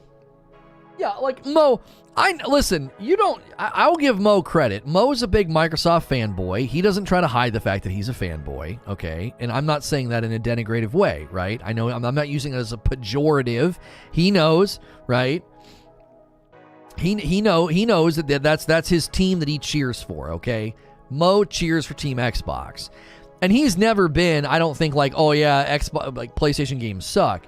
I just feel like what I was noticing was a general trend of people trying to downplay just how good Sony is right now. Like the PlayStation 5, the library that they have, I feel like a lot of the Xbox fans make the mistake of just underselling how good the PlayStation 5 is right now. And even in the debate earlier, Mo was, talking about features, and I'm talking about games. I'm like, what are you talking about? Like, I have a Series X. I like it. I got one as quickly as I could. I enjoy it. I think its form factor is significantly better than the PlayStation 5. I think it looks a lot nicer sitting on the desk or your TV stand or whatever. And but I don't have anything that I do on it really, which is sad, other than Halo. And we mainly play Halo just because I just tend to get better capture and performance out of my Series X. It's also easier to get everybody into the games. It seems easier, like adding friends and stuff seems to be a bit easier on the Xbox. So Xbox Series X user, and I would rather have the PS5. I want to play Ratchet and Clank so bad. Yeah, I mean a lot of the exclusives on PlayStation 5 I think have really I think slanted the debate. We almost have 200 likes. A little bit of a slower day for us, probably because of the holiday. It is Martin Luther King Day, so a lot of our worker lurkers aren't here today. So if you're enjoying the show, make sure and smash the like button. Make sure and hit subscribe and the bell button. We appreciate you being here. Check out some of our sponsors with the commands down here below, whether it's the shirt I'm wearing, the disc plates behind me, or order some of our coffee. It's ours. So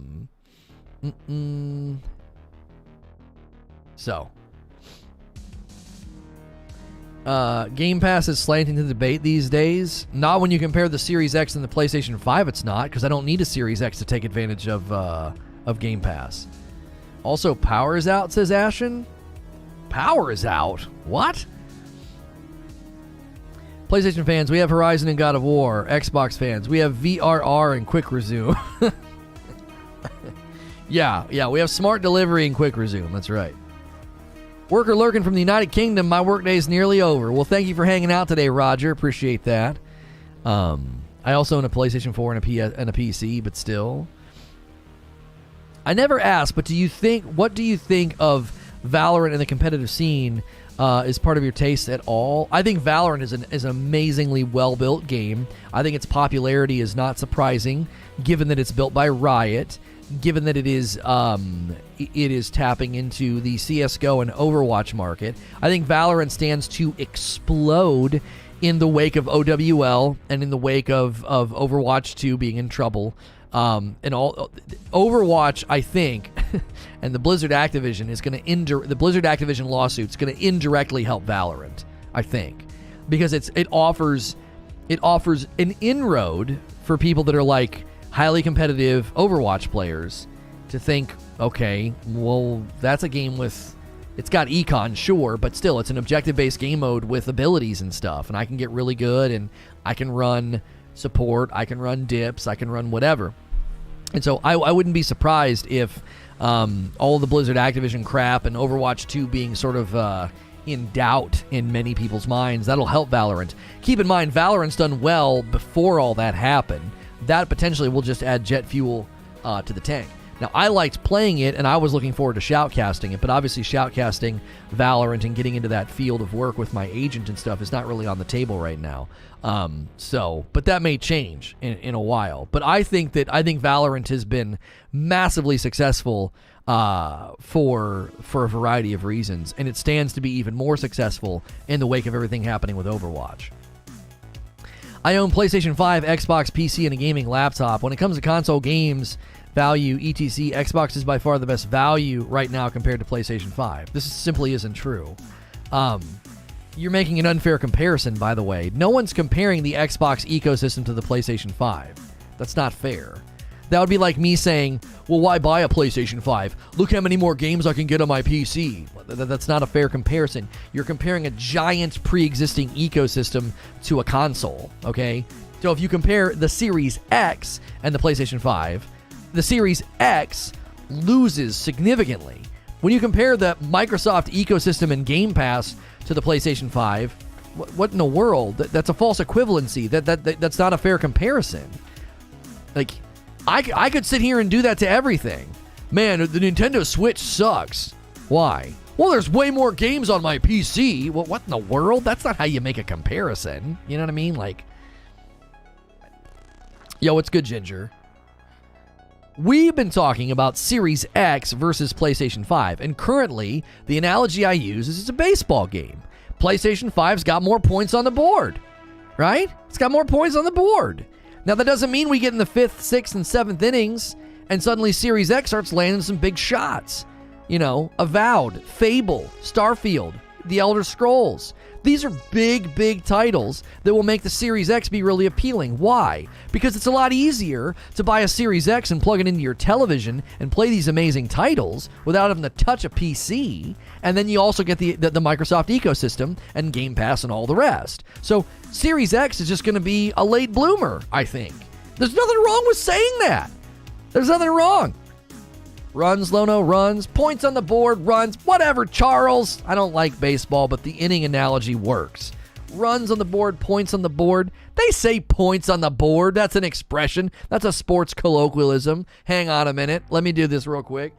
Baseball, points. Hang on. Points on the board, right? How does scoring work in baseball? In baseball, players score by hitting a ball and running the bases. The teams, and how to read baseball score. Does anybody say points? Do they say points? They probably don't. It doesn't seem like they say points. In any case, screw you. In any case, you got me feeling like Joe Rogan. Hey-o.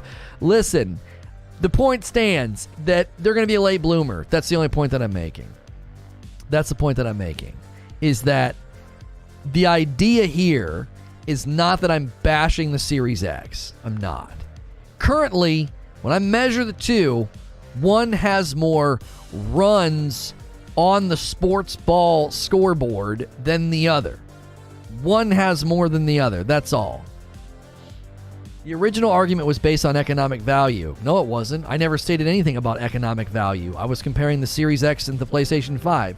You're either incredibly late to the argument or you weren't paying attention to what I said earlier in the stream. I never said anything about economic value. Xbox economic value as a whole is stronger right now than PlayStation. No, it's not. That's subjective to the user. There are plenty of people that would look at what you're calling economic value and they would say, that's a throwaway. I don't want to play any of those frickin' games. That's not objective.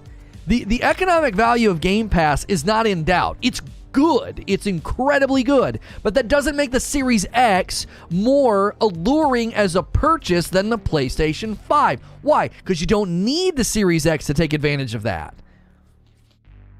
Doom with a $5 tip. The thoughts about Xbox will change by the end of the year. All their upcoming games are next-gen only. Starfield, Forza, Redfall is probably getting a delay. But yeah, Stalker 2 is also getting a delay. I don't know. You responded to the guy that said value, so it is the point. No, you don't get to change my words or change what I said because I responded to somebody in chat and didn't make sure to pinpoint my exact point. Don't frickin' do that. That's annoying and pedantic. I said, or pedantic. That's pedantic. That's not what I said. From the beginning this morning to now, I have consistently pushed back and said, when you compare the PlayStation 5 to the Series X, you want to move the goalposts because you're feeling that I'm crapping on your favorite console. So you keep moving the goalposts and you're making it about value or making it about economic value. That's not what I've been saying. That's not.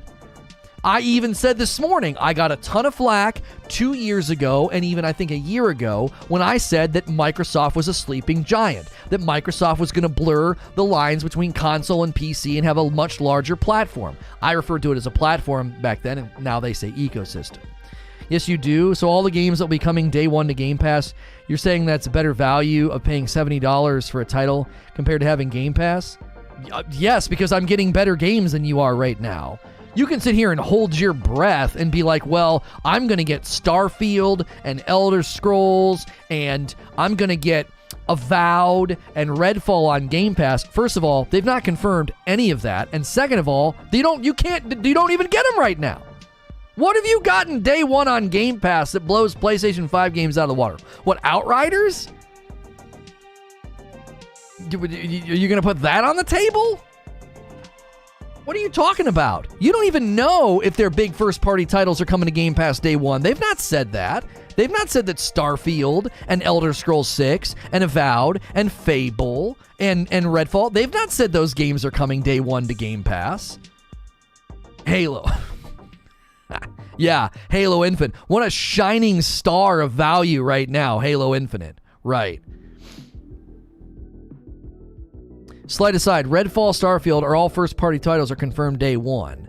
They've confirmed those day one. They have said that, okay? So I stand corrected about Redfall and Starfield, okay? That doesn't mean every other title. That doesn't mean Elder Scrolls 6 will be. More than likely, it will. I mean, they're buying it for it. But you don't have those right now. You don't have those games right now. You can't use those in the argument. Oh, it's a better economic value. What? But you can't cash in on it right now. You're moving the goalposts. If you've looked at confirmed games you mentioned are day one, okay, fine. I'll grant you your point, and I'll continue to tell you you're being bad at argumentation because you're moving the goalposts, which is a little annoying. I've not once today said the economic value of the PlayStation 5 versus the Xbox ecosystem. There's a giant disparity between the two. Number one, from the beginning of today's stream to now, I've consistently done this, and you're ignoring it because moving the goalposts is not very convenient when I continue to go back to my original statements. When you compare the Xbox Series X to the PlayStation 5 right now, there are more reasons to buy a PlayStation 5. There are games, like actual games, that you have to have a PlayStation 5 to play, or significant, huge content-based updates to games like Death Stranding and Ghost of Tsushima, and even free updates to games like God of War and Horizon Zero Dawn, okay? Now, you want to bring in, and this is what Mo was doing earlier, he brought in features like Quick Resume. That's not, no, we're not talking about that. We're talking about actual game-based reasons to buy a console. Well, the economic value of the Microsoft ecosystem is infinitely better because when all these titles come out, I will get them on Game Pass. Really? What's Game Pass costing you in the interim? What's it costing you? What's Game Pass cost per year? Is it $50 or $60? Because I thought they raised the price. Xbox Game Pass price. What is it? Ultimate is $25 a month. How much is it? $15 a month? Is it really? Oh, $15 a month. Man, I can't wait to really dunk on this. This is going to be really fun. So for an entire year, that's $180. When do you think these games are launching? When do you think you're going to get all these games? You're probably going to get one or two of these big games a year.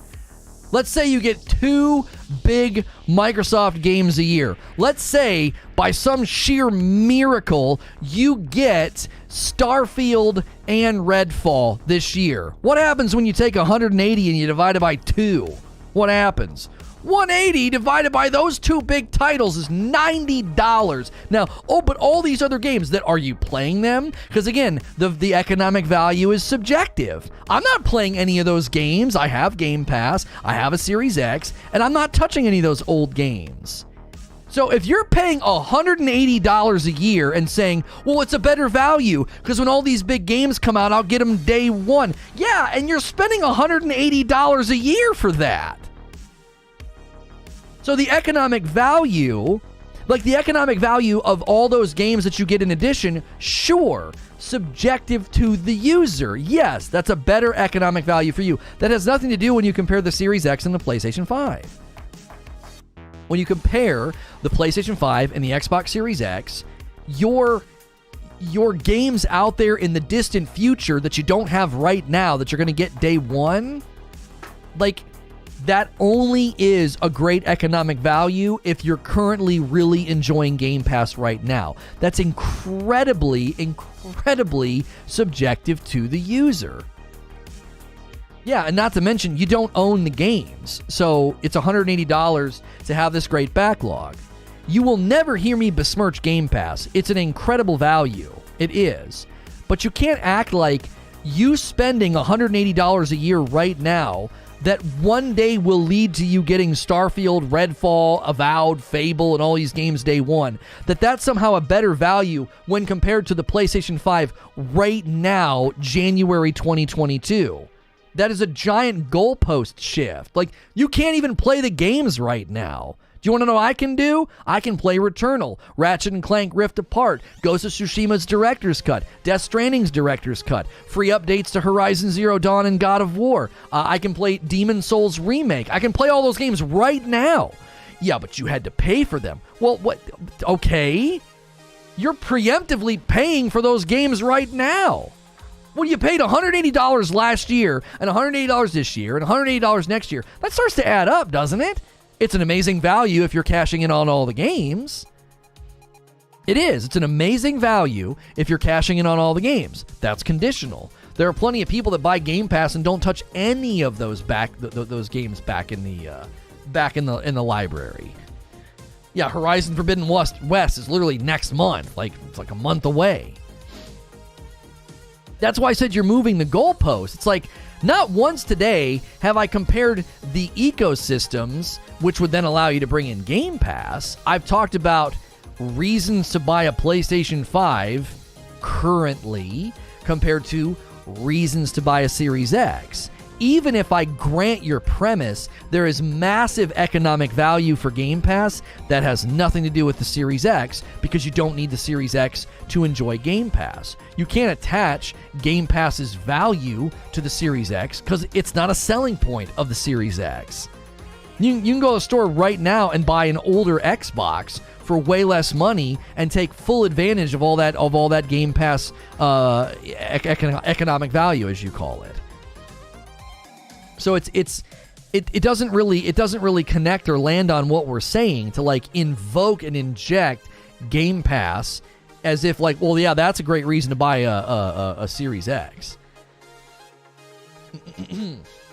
That's the issue here. This is what I'm talking about. Like, this is why that the what's her name, Frosk on G4, this is why she got ripped, because she said something that sounded as silly as what y'all are saying, that like all these games out there that haven't launched yet that we hope are good makes Xbox a better game system right now than the PlayStation 5, and that the PlayStation 5 is a dead man walking. It's like, how many first-party titles launched for the Xbox Series X?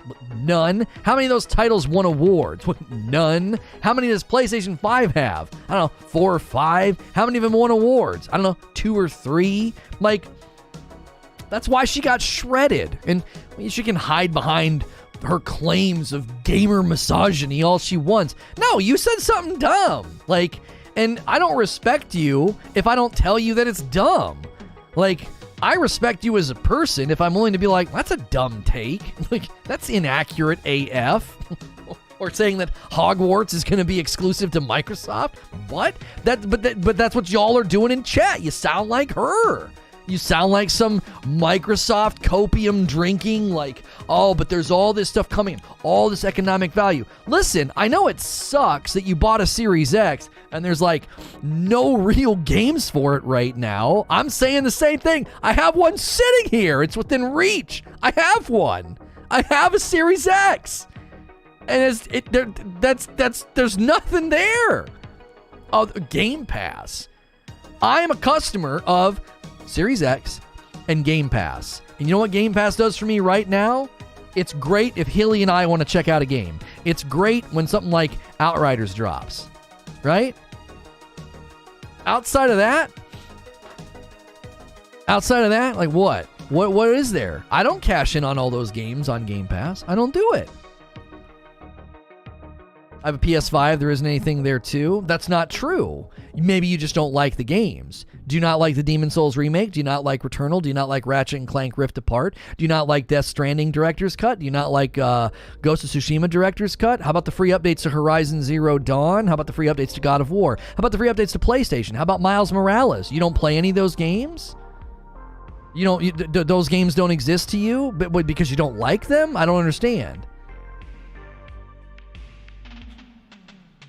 Exactly, dude. Exactly what? I just listed all those games. And maybe you don't like the games on Xbox? No. You are failing to come to grips with the argument. I just listed a bunch of things you can only get on the PlayStation 5. There are no games you can only get on the Series X. That's what you're missing. It's not that I don't like the games, homie. I can play them on my old console. Try to keep up. You're not even paying attention. Like, if you compare the Series X to the PlayStation 5, there are significantly more games and reasons to buy a PlayStation 5. There's nothing about my Series X that benefited me. FPS boost and games load faster. The frick? That's it. That's what I bought. A faster, better performing Xbox. No titles. None. You said nothing's on Xbox. Same can be said for PlayStation 5. Depends on what you like.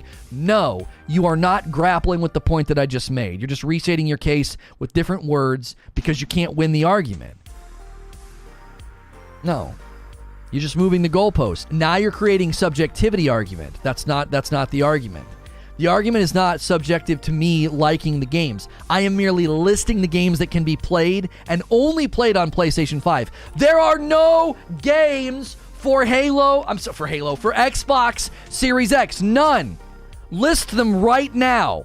List for me the Xbox Series X exclusive titles that I have to have a Series X for. Please list them. I'm not talking subjectively about what I like. You're injecting that into the argument. I'm not saying that.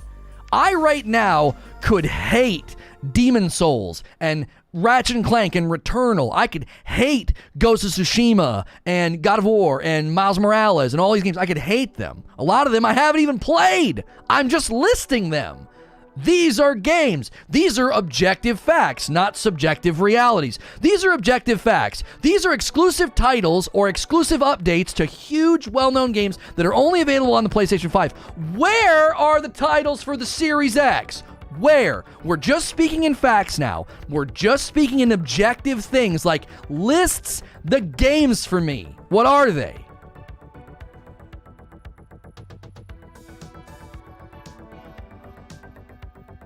For people, Xbox is better right now. PlayStation 5 is better for others, just how it is. That's not the argument.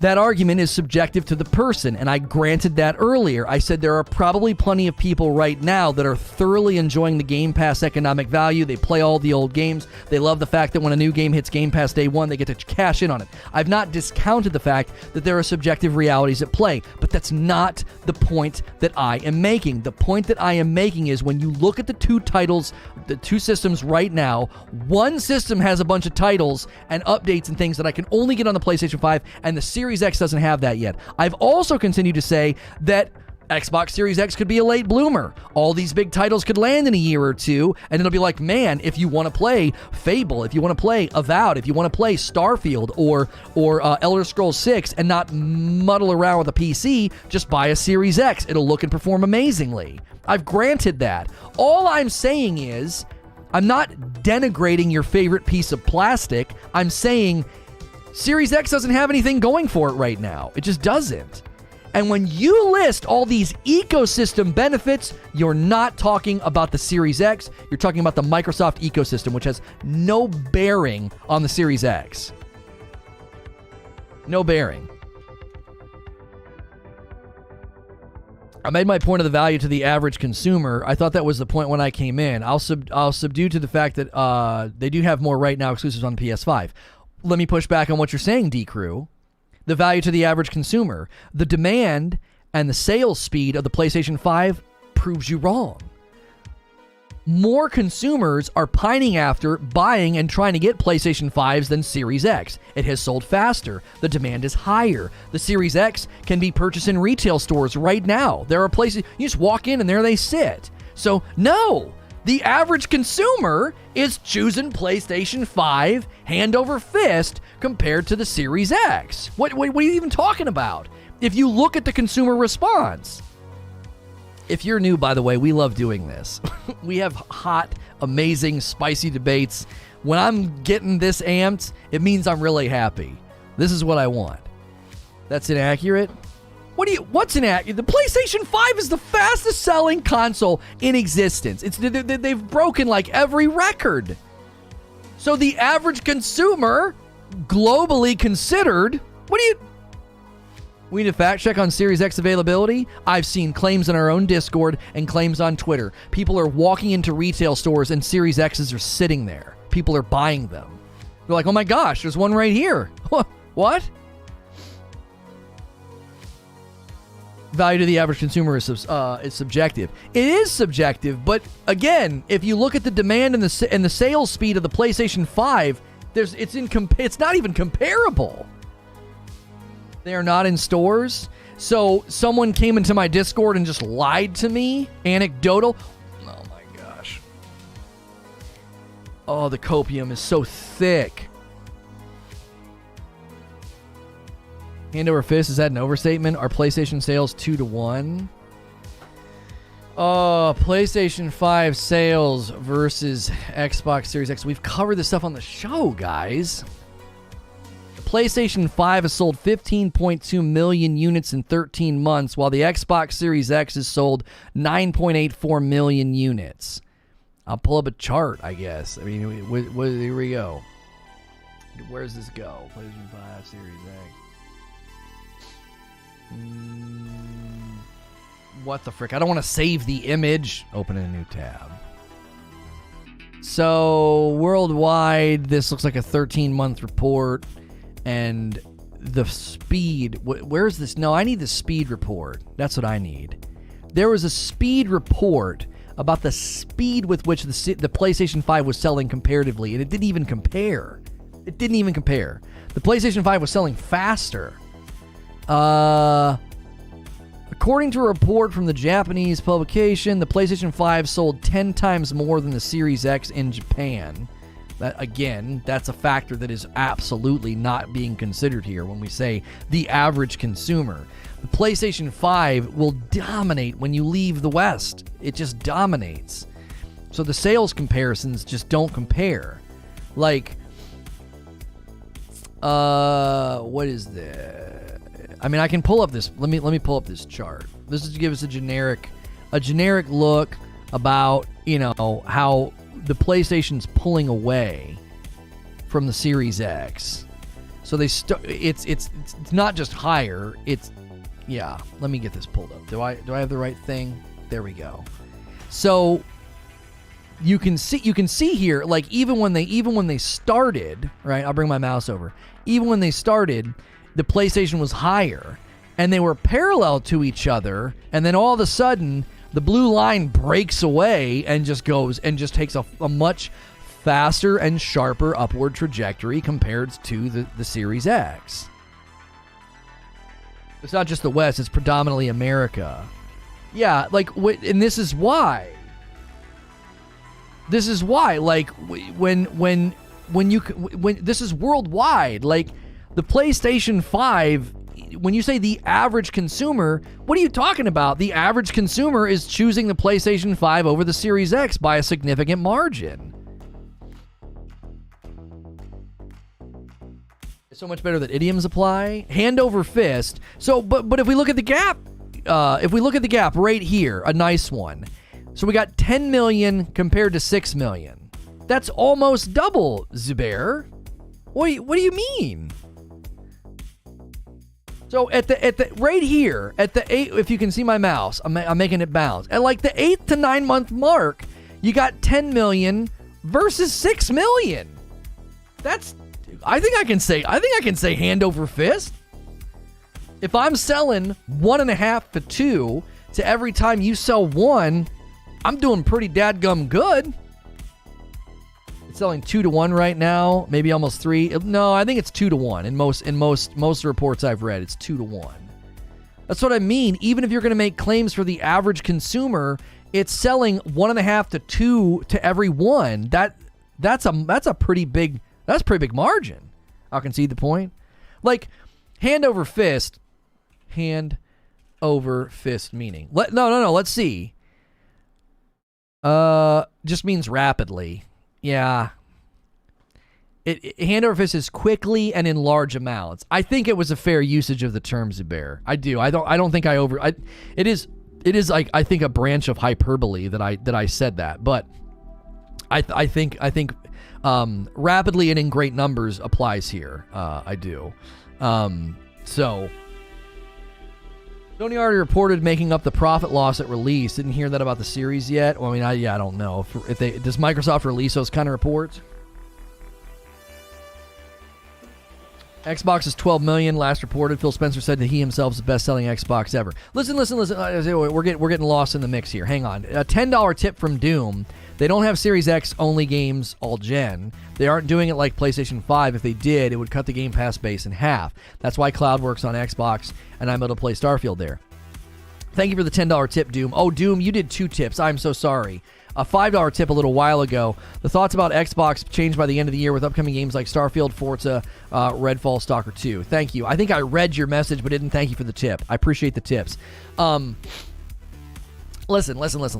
We're getting off on side issues here, okay? There is nothing that I'm saying I'm not arguing that the Series X is bad or unsuccessful. That was a cranky concession. That's not what I'm saying. I own the Series X. I am looking forward to Starfield. I am looking forward to Fable and Avowed and Elder Scrolls 6. I like my Series X. I do. So nothing that I'm saying is me like bashing the Series X. My entire position has been that, and this is backed by the market, the PlayStation 5 has more reasons currently to buy it. You want to invoke Game Pass economic value, doesn't apply because you don't need a Series X for that game. You don't need it for Game Pass. You want to inject how well it's sold comparatively to other Xboxes. Again, that has nothing to do with what I'm saying. That's why I use the baseball analogy. We're in the early innings, and PlayStation has more runs on the board, and Xbox could hit some really great home runs and some grand slams in the later innings. That's the entirety of my position. That's it. I love both consoles. I do. I barely ever boot up my Series X. Why? I don't have a reason to, unless we're doing Halo Infinite game night, or tomorrow we're going to check out the new event. We may not agree eye to eye, but I still like you and appreciate our friendly back and forth with each other. Nothing but respect. You know I love you, D-Crew. Like, this is what we do here. If you've never been here before, these are long-standing members of the community. Either they've been sub for a long time or listened for a long time. We have really hot debates here. And I just continue to feel like when these subjects come up, like the guys who like Microsoft, you get defensive and you're like, oh, but this is, and you want to point to all these great things about Microsoft. And it's like, that's all fine and well and good. As I said, if I went to a movie theater and I was like, okay, your movie theater is on 5th Street and this other movie theater is on Main Street, why should I come to your movie theater? And they're like, well, we don't have any of the new big titles, but we have all these great features. That's what I was saying. It's like there's more big titles on PlayStation 5 right now. Lono is being extremely disingenuous. Well, that's a heck of a charge. They've already stated their biggest competitor is Amazon and Google, not Sony. The entire strategy in cloud gaming, console sales is a blockbuster strategy. Homie, you're either incredibly new or just not intelligent, because I have made that argument before. You're misunderstanding my arguments. Even today, I have said that I believe Microsoft is a sleeping giant, and their ecosystem and their player base and their consumer base will be enormous, and I've quoted before Phil Spencer saying he sees their competitors as being Amazon and Google. I'm not being disingenuous. I'm making a completely different statement. Currently, as in today, there are more reasons to buy a PlayStation 5 than a Series X. Am I invoking some console war or some competition between the PlayStation 5 and the Series X? No, I'm simply saying if you're choosing between the two, there's more reasons to buy a PlayStation 5 currently. I'm not misunderstanding. You're the one arguing console sales. I'm arguing console sales to bolster the statement where I said that the PlayStation 5 selling hand over fist, because I was pushing back on the notion that the average consumer is going to get more from the Xbox Series X. And I said, based on consumer sales, the average consumer is actually choosing the PlayStation 5 2-1. That's why I cited the console sales. Don't misrepresent what I said. It's a quick road out of here. Engage with what I'm saying. Don't inject premises and ideas. I only brought up console sales to push against the claim that the average consumer gets more out of the Series X. Well, then why is the average consumer choosing PlayStation 5 2-1? I was pushing back on an assertion with facts of sales. That's all I was doing. Lono's being disingenuous when he says he doesn't want a pet badger. He really wants a pet badger. You can't decouple playing anywhere, Game Pass, and the Series X. It's all interconnected. But it has no relation to my claim. I'm claiming the movie theater on Main Street has more big-name titles right now. And you're like, yeah, but this movie theater over here has all these great features. That's not related. It's not what I'm talking about. Well, this movie theater over here is owned by a company who doesn't really see their competition as being that movie theater. They're trying to get into this, and all these other streaming verticals and cloud-based game that has nothing to do with what I said. I made a very basic statement. Right now, I have more reason to go to that movie theater because they have all the new titles. What you're saying has nothing to do with what I said. It's not related. It sells 2-1 because of the popularity momentum of the PS4. Xbox is coming from the grave. Sure. Which, as I've said many times, I think I got a lot of flack for this a couple of years ago. When I covered E3 in 2017, 2018, before I was a lead host, main stage at E3, when I would cover it and co-stream it, I kept telling people, I said, Microsoft's strategy is different. They're not looking to sell you on the console. They're looking to sell you on the platform. They are blurring the line. I said, this is why they're doing the, back then, they were focused on minor upgrades to the consoles. They were coming out with Xbox One, then the Xbox One X, then the Xbox One S, all that, right? And so what I was saying back then was they're blurring the line between console and PC. They're going to start to have basically one entire platform. I made this argument in like 2018 and 2017. I was called an idiot. You're just an Xbox fanboy. And look what happened. Microsoft in 2022 has completely blurred the line between where their games live. Why? It's now called an ecosystem. They've got PC and they've got console. And that, I think, in 5 years from now is going to come full fruition to them, right? That's pretty good. That's going to be a massive market share that they can say, listen, when you make a game for our platform, look how big our platform is. I continue to say that and believe that. But that has no bearing on the current comparisons of the Series X and the PlayStation 5, which is all I was talking about. I'm not a fanboy. I can sit here and praise the strategy and the moves and the ideas and the ecosystem growth of Microsoft and be like, man, that's going to be huge. If the projections are correct and Capcom is shifting their IPs to PC because like PC gaming is going to explode in Japan over the next 5 or 10 years, then Microsoft will be in a great position to say, well, our ecosystem's not limited to a console. Our games are not limited to a console. Our big property that we bought with Elder Scrolls 6 and who else they may end up buying, we're not stuck on a console. That's going to be a big win for them. That's why I said they're a sleeping giant. They may end up really, really proving themselves in innings 6, 7, and 8. It does have a bearing. You cannot decouple the ecosystem. I can decouple the ecosystem when contextually speaking, I said right now, there are more reasons to buy a PlayStation 5. I could say something to the effect of like, right now, the score is the Reds have 10 and the Blues have 3. And you're like, well, that's awfully, you can't decouple that from the team's history and win ratio. No, I'm saying right now, they have more points.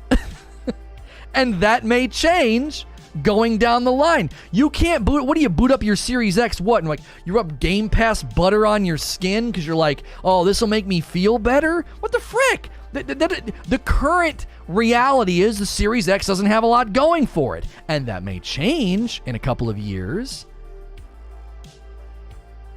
The Series X will never win that comparison because that isn't Microsoft's focus anymore. I actually beg to differ, Doom. I beg to differ. And here's why. Because there's going to be a ton of people that want to play Elder Scrolls 6 and Fable, if there's another Fallout, all these titles, right? They're going to want to play those titles. And you know what they're going to want to do? They're going to want to avoid PC. It's just easier to buy a Series X. I think Series X will actually do very well as a console once people are like, oh my gosh, that's where I want to play Avowed or Fable or the Elder Scrolls 6. I think that's when the Series X becomes more competitive as a piece of equipment, because it'll be so much more affordable compared to PCs.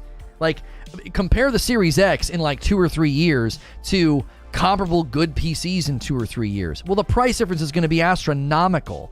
PCs are so dadgum expensive because, well, there's a whole like global economy situation going on with chips and farming and all that crap, but I think the Series X actually has a shot once they start to have some of those titles that you can't get anywhere else. And a lot of people are going to say, I don't want to mess around with a PC. I'll just buy a Series X. Yeah, and it is already doing well as a console. I think people completely misunderstood my point. If you're tuning in for God of War Ragnarok PC Release, we don't have a release date. There is a God of War Ragnarok release date leak that it's coming September of this year. That's potentially just a placeholder, and it might not actually land on that date. I argued this morning based on a Game Informer interview, a PC Gamer interview, and a Game Rant article, 3 different news sources, making it pretty crystal clear that a God of War Ragnarok PC release will happen. And the poll at the top of the chat is asking, when do you think it will happen?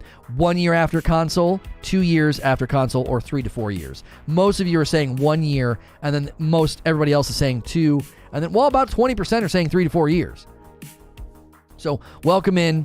If that's what you're looking for, hit subscribe, hit the like button. We've been kind of bouncing around topics this morning, and I made some statements comparing PS5 and Xbox Series X, and I think people are grossly misunderstanding my positions and arguing the viability and the longevity and the value of the Series X and the Microsoft platform, which I don't think is in doubt. I don't think it's in doubt. I just think it's currently starting off very slow. You know, I think the Series X value, it's just a slow start, man. It really is. I think denying that is silly. That was the only point I was trying to make. Short-term, Sony's winning because of the exclusives and because a lot of the people already have PCs and can hold off buying a new Xbox. That's all Lono saying, nothing crazy. Well, I don't even know if the Series X may struggle as the PC game. The explosion of PC gaming could cause Xbox Series X sales to plateau significantly, because most people will say there'll be a larger market share of PC gamers than there are now, and a lot of them will be like, well, I don't need a Series X, I have a PC, right? So the growth of PC gaming could indirectly affect sales of Series X. It could. I'm not saying it will, I'm just saying it's a possibility. That's an economic reality. That's an economic reality that over the course of the next 2 to 5 years, PC gaming explodes, and then the Series X struggles to sell. Not in a bad way, but it just would struggle to sell because you're going to have way more people that are like, all your games come out for PC, I don't need to buy it. And that's where Microsoft wins. See, you're misunderstanding. If I'm saying that and you're like, oh, he's knocking the Series X. No. If Microsoft pulls that off, then that is a huge win. That ecosystem reach is absolutely massive. That's massive. It's global reach that Microsoft doesn't get to enjoy the way that Sony does. Because Sony gets to walk into the Asian market and just kick the crap out of the Xbox. Microsoft has never been able to do that. But if the Microsoft ecosystem gets traction in the PC gaming world, especially in the Asian market, that will be a big game changer for their market reach. As a gamer, I love the freedom of choices, Ginger, where Sony doesn't want to offer me that option, so I vote with my money and I hold off on Sony personally. Right, and I think more in experience than ideals, so I don't think in ideals about my freedom. I think I want to play amazing games, and I go where those amazing games are. So I respect the ideal of, like, I want freedom, Sony restricts my freedom. Okay? You know? You're missing out. Missing out because PS5's got some bangers, Brian. Thank you for 5 months, my friend. PS5's got some bangers, bro, and they got more on the way. Come on, brother. I think 16 will get me to buy a PS5. I don't think it, I know it. Final Fantasy 16, yeah, it'll get you over. It'll get you over. We haven't had any coffee sales yet today. Where's our first coffee sale? What's going on here? We've gotten about, 9 or 10 new subs, so welcome new subs. If you haven't hit sub yet, you can subscribe in confidence. As passionate as I get, I keep it safe for work. So plenty of people were able to tune in this morning and not worry about the kind of language that I'm going to use. You can subscribe in confidence. I'll be in your sub feed all week with variety gaming news coverage. And we greatly appreciate your support this morning, both with likes, votes on the poll, all that. We've really enjoyed the discussion, and we have more planned for today. We're going to continue our playthrough of God of War on PC. We're kind of testing the waters to see if we can play games at length on this channel. We're more of a talk show. We're more of a ride the lead, right? What's the lead topics going on? We kind of ride that and cover that and break it down, while also niching down in the games like Lost Ark, New World, Ashes of Creation, and others. But we want to kind of test that this afternoon to see if enough of the sub base enjoys, more completionist gameplay. We haven't really been doing that often here. We have been more predominantly dipping our toes in gameplay and then immediately kind of running back to talk show, which I am fully in support of. I don't mind having to kind of, I wouldn't say retreat, but we'll say pivot. Having to always pivot back to talk show doesn't bother me. As you can see, I really like talking. As you can see, I really like talking. Ask channels to add you to their live redirect list. They've changed the verbiage again. I'm scheduling the next stream, Creature. It now says, ask channels to add you to their live redirect list. Originally, it said approved channels or something like that. It said it differently recently. It was, Busey tweeted it. I'll have to go and check and see what the phrasing was when he tweeted. I'm fairly certain it originally said, asked to be added to their approved channels list or something, and it now says something completely different. And now for something completely different. YouTube's being a butt right now, scheduling this next stream. I'd be interested to know how many words Lono says on an average weekday. Yeah, YouTube's being crappy right now. It's not letting me schedule my stream. Strategic withdrawal. Yeah. I only emulate games that I can't buy reasonably, like GameCube, Wii, PlayStation 2. Thoughts on the rumored Sony Game Pass like Project Spartacus? I don't know enough to comment other than it makes sense, It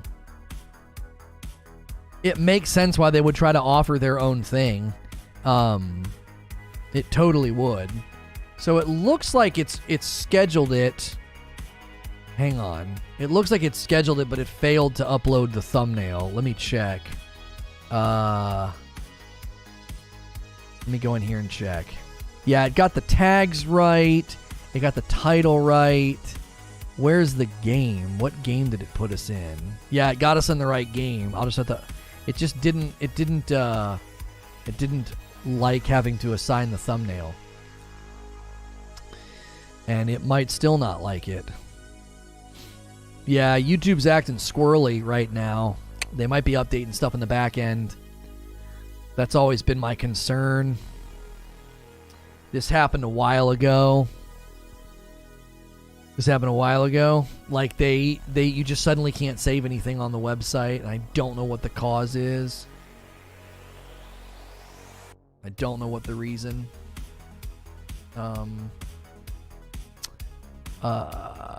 What did we do? I think the last time I set the video to private and then did it, and then it fixed it.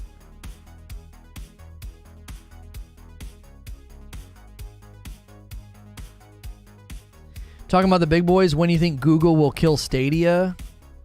That's tough. That one's tough because I don't know. They may have plans for Stadia that we don't understand. You know, they may have plans for Stadia that we don't presently understand. Yeah, we have 7 minutes to get this fixed because the 30-minute noties will be going out. Am I getting Dying Light 2? I just don't know. Like, I know people are going to want to see it. I know they're going to want to see it day one. But I just don't know. I know people like to see gameplay and like to see gameplay day of, but Stadia will work when fiber is mainstream. I don't know what to tell you. I don't know what to tell you about Stadia. Stadia just seems like a significant non-starter.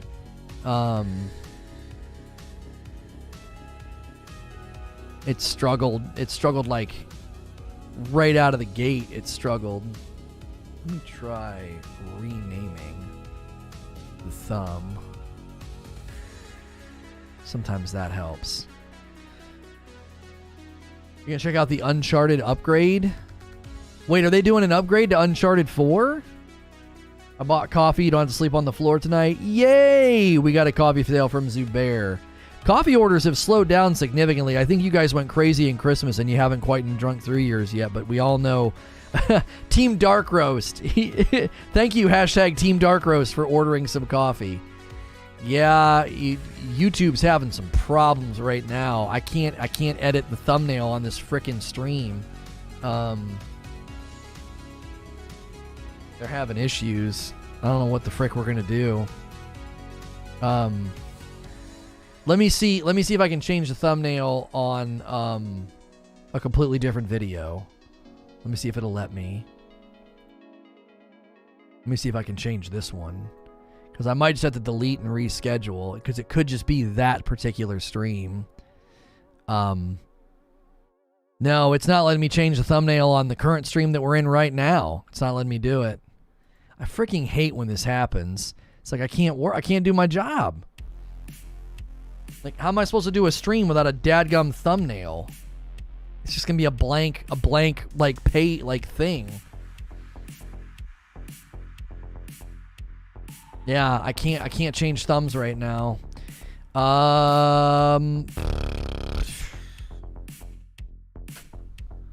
It releases January 28th. Okay.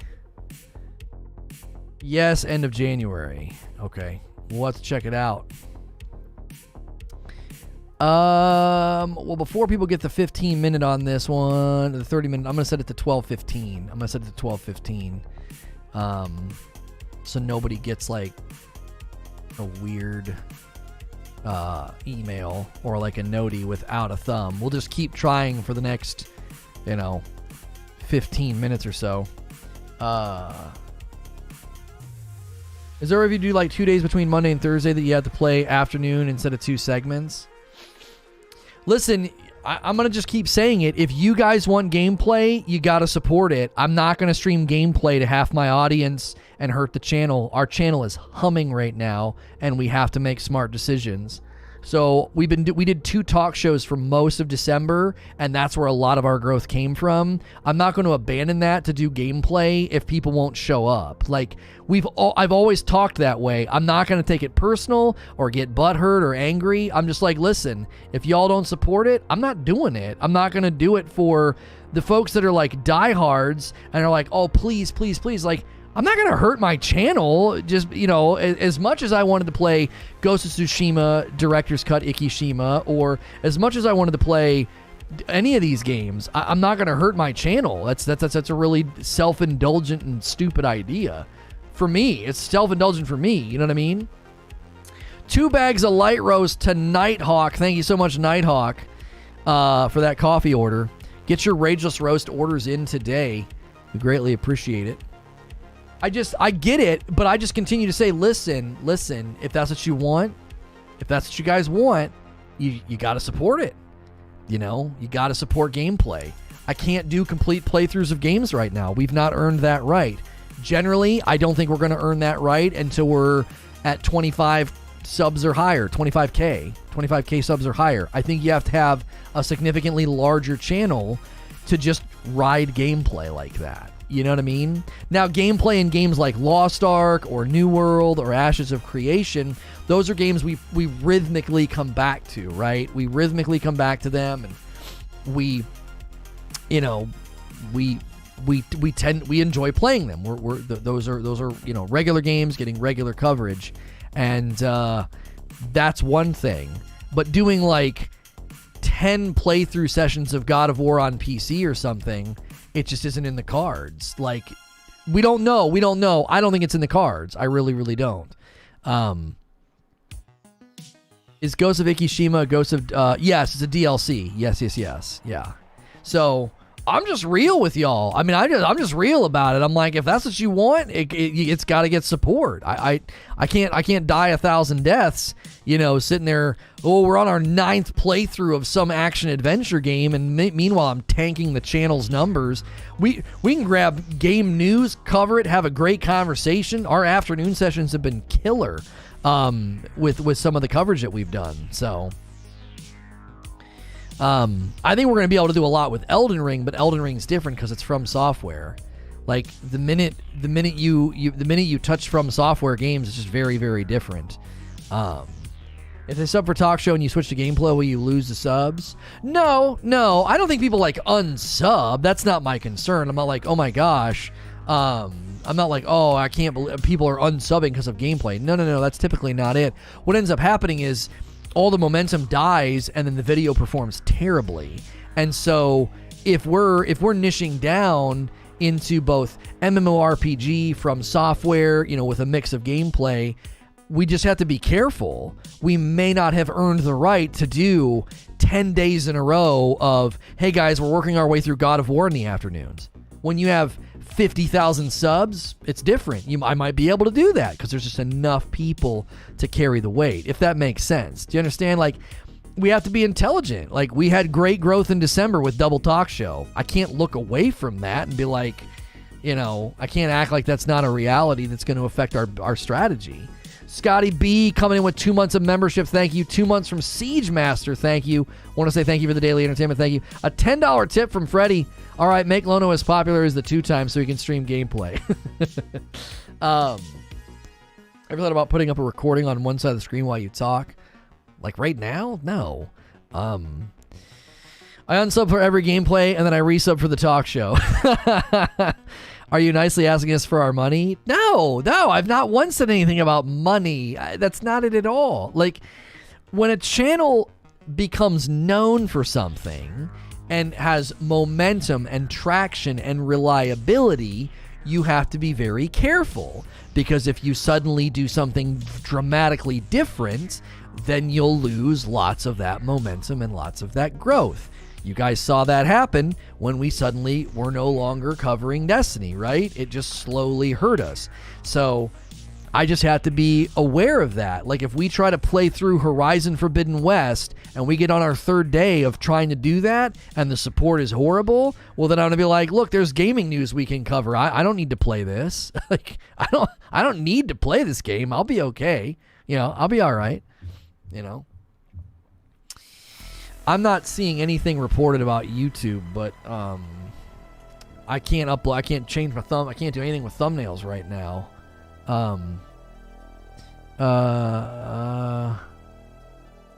Nobody's saying anything. Yeah.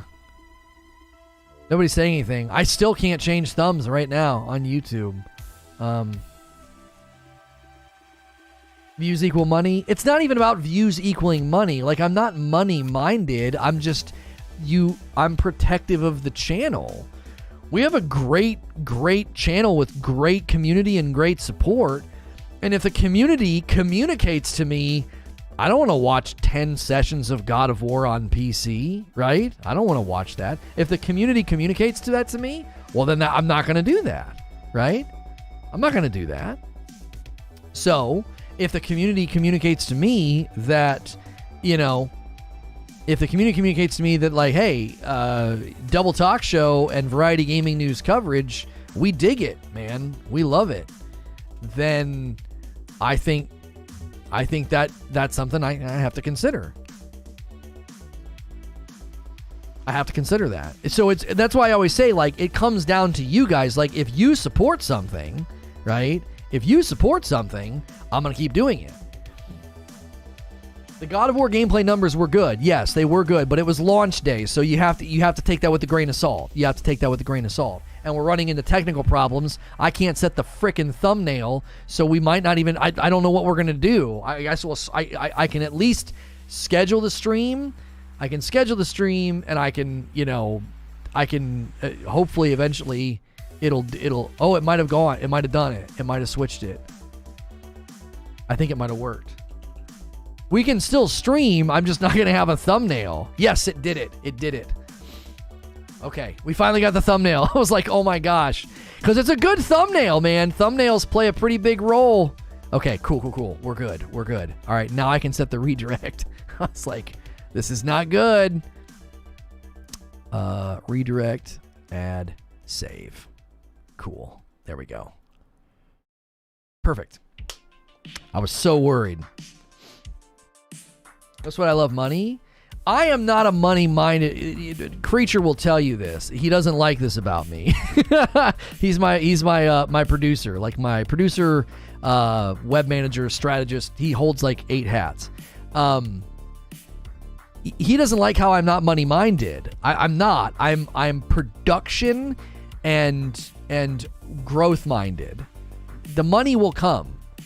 I've never been like, oh, we got to count our pennies. No, I'm production and growth minded. I want the production to be amazing, and I want the growth to be like measurable and predictable and sensible.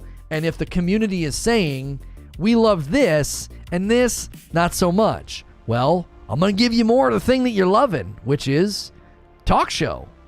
I don't have any problem with that. If you guys haven't caught on, I haven't shut up for 2.5 hours. I love a good talk show. There's no skin off my neck to be like, hey, we'll just keep doing talk show, and who knows, a year from now, we'll be sitting on a much larger channel, and I could be like, hey guys, there's this new game coming out, and we're going to spend the next 2 weeks playing through it in the afternoons, and it won't hurt us. Why? Well, we'll have enough volume to carry it. Does that make sense? Because enough people over the years will just sub and enjoy my vibe and enjoy our vibe, enjoy you guys, to be like, hey, I'll watch this. I'll watch you play through a game. Like, I like the channel. I like you. And there's enough volume to carry it. We just hit 10,000 subs. So I personally don't think we have enough volume yet to carry lengthy gameplay. I don't think we have enough volume yet. You prove me wrong, and we'll play through all of God of War on PC. And we'll play through all of Horizon Forbidden West. Prove me wrong, I'm open to being like, hey man, the numbers were better for gameplay. Because here's what happens. You also have to understand something. If you guys support the gameplay with volume, then YouTube takes that gameplay and it puts it in front of a bunch of different people. So anybody coming to YouTube looking for God of War PC gameplay will find us. Why? Because you guys bring the volume. If you don't bring the volume, what's YouTube say? Well, on average, he gets this, and when he went to gameplay, he got this, and then the algorithm finds that to be unreliable or weak. It's like, that's not very strong. He suddenly isn't getting the support he typically gets, and then it doesn't promote us. That's exactly how the algorithm should work, by the way. That's exactly how it should work. If you are let's say you live stream a talk show like this, and then suddenly in the afternoons you want to live stream, I don't even know, me playing a board game with like my kids. You can't see them or whatever. That's a huge departure. And YouTube should naturally say, whatever this guy just did, we're not going to recommend this because we don't know what the frick's going on over there, but he just had a big drop in support and views. That's how it should work. You know what I mean? Oh, 10K. Yeah, well, because subs are free over here. We have memberships over here, Bald Man's Rage. We have about 450 paying members. We're setting our sights on 500 paying members. Yeah, that's a better one. New guitar reviews. Exactly, Zubair. If I'm like, talk show, gaming, rah, rah, rah, God of War Ragnarok PC release. And then all of a sudden I'm like, guys, you got to check out this new Stratocaster. People are like, what the frick is happening? Well, YouTube should know. Like, we're going to recommend that video. This person doesn't know what the frick they're doing. So I think, right, for 10K subs, you get a ton of views. Yeah, our average stream viewership is strong. We're one of the most watched English-speaking streams on the platform. For like sub ratio to viewership, we pull better numbers than some of the biggest channels on YouTube. So I'm not worried about it at all. But talk show and gameplay can coexist. I think we need to be at around 25,000 subs before the volume of support is strong enough to let me play a game to completion. That's just a theory. I could be 100% wrong. I would have never imagined we would come over here, climb to 10K subs, and pull anywhere from 300 to 400 concurrent viewers on a regular basis. I would have never imagined that. But here we are. You guys brought the support. So prove me wrong. You know, Horizon Forbidden West is around the corner. We're going to try God of War today. Now tomorrow I can't do God of War. We want to show off the new Halo Infinite event. But, you know, you prove me wrong, and the gameplay will start to carve out time for it. We will. Right now, we've been carving out time for the talk show because the talk show has been it's been the front runner. It's been the horse that just won't quit. To be fair, God of War is a 4-year-old game. I've already played it through dozens of times. A new game would keep my interest better. Well, with respect, some games pull no matter how much. Like our Dark Souls 3 and Sekiro playthroughs. Those are old games, and they've done great. And God of War on PC might pull because people are like, hey, I want to see the game beginning to end. I want to see how it performs. How does it look? Like, I think that is I think that's fair, you know, to give it that time, you know. So what about the new fenders? Don't leave us hanging. Yeah. That's right.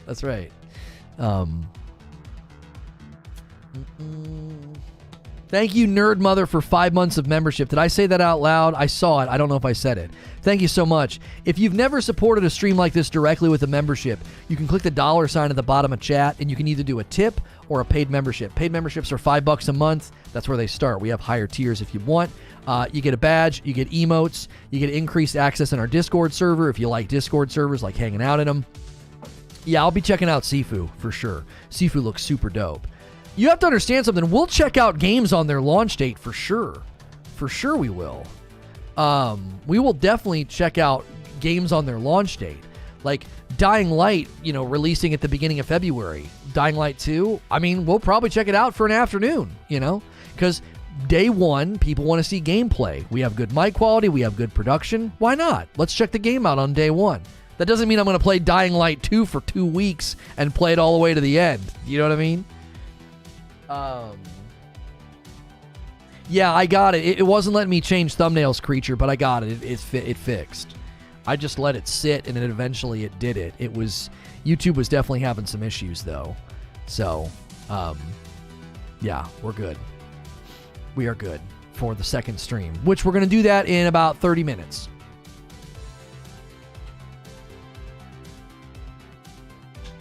Rainbow Six? Yeah, when's Extraction come out? That's this week, isn't it? It might be this week. The 20th. So that's Thursday. We'll see. The God of War gameplay is going to be a determining factor there, maybe. I don't know. We got a lot to check out this week. We got the new Halo Infinite event on Tuesday. We could go back to God of War on Wednesday and do a little bit of a test, because today's a holiday, which can hurt us. We have a large worker lurk. Audience that are probably not working today, because most of our audience is in America.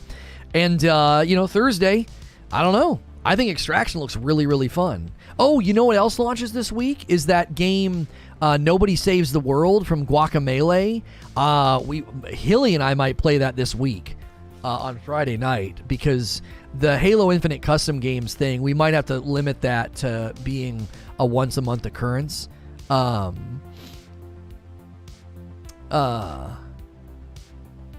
Yeah, yep. Yeah, I'm seeing that. NFTs are showing up without people's permission. It happened to Alana Pierce. It's happening to Jim Sterling. Who is this? Jim Sterling and somebody else. People are making NFTs with their artwork and their faces without their permission. You got an unregulated blockchain technology as part of cryptocurrency, and here we are. Big surprise. People are just stealing. I'm working today. Didn't do any of my assignments over the weekend, and they're due at midnight. Well, get to work, boy. Stop typing in my chat. Holiday, I still have to work. Half our staff called off because of snow. Yeah, it looked like it was going to be rough. The game looks like butt. Extraction, I mean. Wheezy, I think Extraction's going to surprise people. I think it's going to basically be the premise of Aliens Fireteam in a better engine. That's what I think. The art isn't even the NFT, so there's that. What do you mean? I forgot to put you on due to not working today, but it's a snow day for me. There you go. Welcome in, Dan. You don't think so, Wheezy? I think it's going to be a sleeper. It'll end up with like a surprising amount of people enjoying it and playing it. That's what I think. I think it's taking a great concept and it's putting it in a good engine, and I think that's why it's going to do good. I linked you a Josh Strife Hayes video on NFTs. I didn't get a chance to watch it. No. I mean, I love the guy, and he's as charming as all get out. I just have barely any time to watch videos. I was enjoying a lot of people's breakdown of the G4 TV thing, which convinced me I might actually make a video about it. I might actually make a video about that and the Pokemon situation from a very different angle of, yeah. I'm very annoyed with both those situations for a variety of reasons. When you're buying an NFT, the art is just a visual representation of the NFT. It's not the actual NFT. Right, and that's what people were saying in my coverage of it. I said, listen, if you have an NFT with artwork attached to it, you don't actually own the artwork. The original artist still owns the artwork. They still own the copyright. So you don't actually own the artwork. You just own the NFT that's represented by the artwork, and every time it's traded, they can get a royalty from it. The G4 thing is old, though. It built over the weekend, and it certainly isn't done yet. No, it's not done. And I don't like talking about that stuff when it first breaks because it's all drama chasing.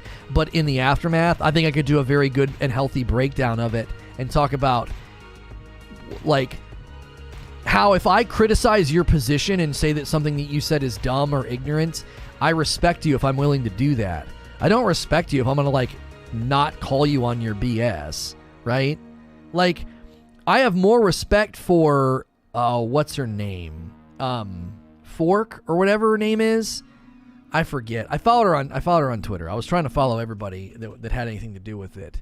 No, Frosk. It's Frosk, isn't it? Not Fork, Frosk. I have more respect for Frosk if I'm going to tell her take is inaccurate or even dumb. I'm like, that's dumb. That's a dumb take. I don't respect you if I'm, like, afraid to say that. She had tweets about being attacked way before she made the stupid Xbox Sony claim. Yeah, but okay. Listen, I'll give you a sidebar on this. This is my problem with streaming culture and YouTube culture right now, okay? Trolls and hateful, awful people are everywhere, okay? And what they do is they try to find the thing that's going to upset you. So they will say things that are horrible because you're a woman or because you are a minority, okay? That is a representation of troll culture, not necessarily a representation of gaming culture. To me, trolls do the same thing on Reddit They do the same thing on Facebook and YouTube in non-gaming channels and non-gaming coverage. They say super really offensive things about the person in the video to try to upset them and to try to get a reaction. So my frustration with a lot of the dialogue surrounding this is that women in particular are facing just such overwhelming misogyny in the streaming world and in the gaming world. And I'm like, no, you face trolls and they're leveraging that language to upset you, which is awful, and you shouldn't have to go through it. But it's not indicative of like streaming or gaming culture just being full of misogynists, right? My irritation with Pokey is she brazenly breaks the purple platform's TOS and brazenly breaks copyright law for weeks on end and gains 300 and some odd thousand followers on purple, and then one dum-dum, he deserved to be banned, by the way. He sent a hate raid, so he deserved to be banned. One dum-dum basically gives her an out. That's now, everybody's talking about that now. Nobody's talking about one of the largest streamers on the platform just brazenly breaking TOS and copyright law. We're not talking about that anymore. We're talking about misogyny in the industry. She's brilliant, by the way. She's brilliant because she had to know this was coming. So everybody gets labeled incel that's been critical of her, and so the story is now shifted. And look at what she's gained. She's gained hundreds of thousands of dollars, hundreds of thousands of followers, a publicity PR stunt, essentially, that got her hundreds of thousands of dollars in free marketing, and now she gets to turn it around, and she's the victim. Like, imagine somebody just brazenly breaking the rules on the platform and brazenly breaking copyright law, and when they get a bunch of hate from somebody, that becomes the banner, and that's all everybody talks about. That's annoying. What do you... That is... Haters on the internet have nothing to do with you breaking the rules, right? And I saw other instances with G4 TV. There were other instances where people claimed that Frosk didn't know what she was talking about and said things that were ignorant. There was a lengthy post by a guy. It was thoughtful, it wasn't unkind, and it was about League of Legends and how she had a lot of takes and a lot of input that was so off the mark and so inaccurate, they took her off of League. Oh, well, League's known for misogyny. So this guy's thoughtful post was just irrelevant. He's like, I watched, I was part of it, and a lot of people didn't like her takes because they weren't accurate or they were way off the mark. And so then you get to run and hide and say, oh, well, it's misogyny in the industry. When it's like, well, haters and trolls don't represent the industry, and haters and trolls don't represent the culture. You can't say in one breath that, like, it's a vocal minority that runs to Reddit to complain about video games, and most of the people that play video games never step foot on Reddit. You can't say that and then in the next breath be like, oh, but when haters show up on Reddit or forums or Twitter or my live stream chat, that's indicative and representative of gamers. No. No. I actually agreed with Jeremy on this. I don't always agree with the Quartering's takes. I think I don't always agree with him. I agree with him that most gamers are like apolitical. They don't care about this crap. They just want to game, and they don't. And I think people overstate this. Like, everything's woke. We talked about that recently, where like they're so anti-political that the minute something comes in that feels or smells political, they call it woke and get really angry. I think what he's saying is proved in that people are like, that's woke, get that out of here. Like, they rail against things. I don't think they rail against diversity or more progressive efforts. I don't think they rail against those efforts because they're hateful. I think they rail against them because it smells like politics to them, right? It doesn't make their take correct, right? It doesn't make their push against diversity or their push against like progressive ideals. It doesn't make their take correct, but I generally think most gamers don't care about any of this crap. They just don't, right? There were really good takes in the G4 TV breakdowns. I thought there were really good takes on the fact that, like, sure, yes, Olivia Munn was on the show, very pretty. They definitely leveraged how hot she was. Don't act like you didn't if you have her jumping into a pie dressed as a French maid. You can't tell me you weren't leveraging the fact that she was hot. That's freaking ignorant, right? But she also knew what she was talking about.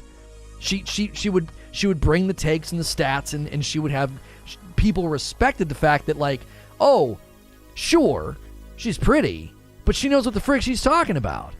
I've seen 4 or 5 different takes from Frost represented from thoughtful commentators, like people in the comment section being like, she's had bad takes, and we've called her on it, and then we get called incels? Like, I don't understand.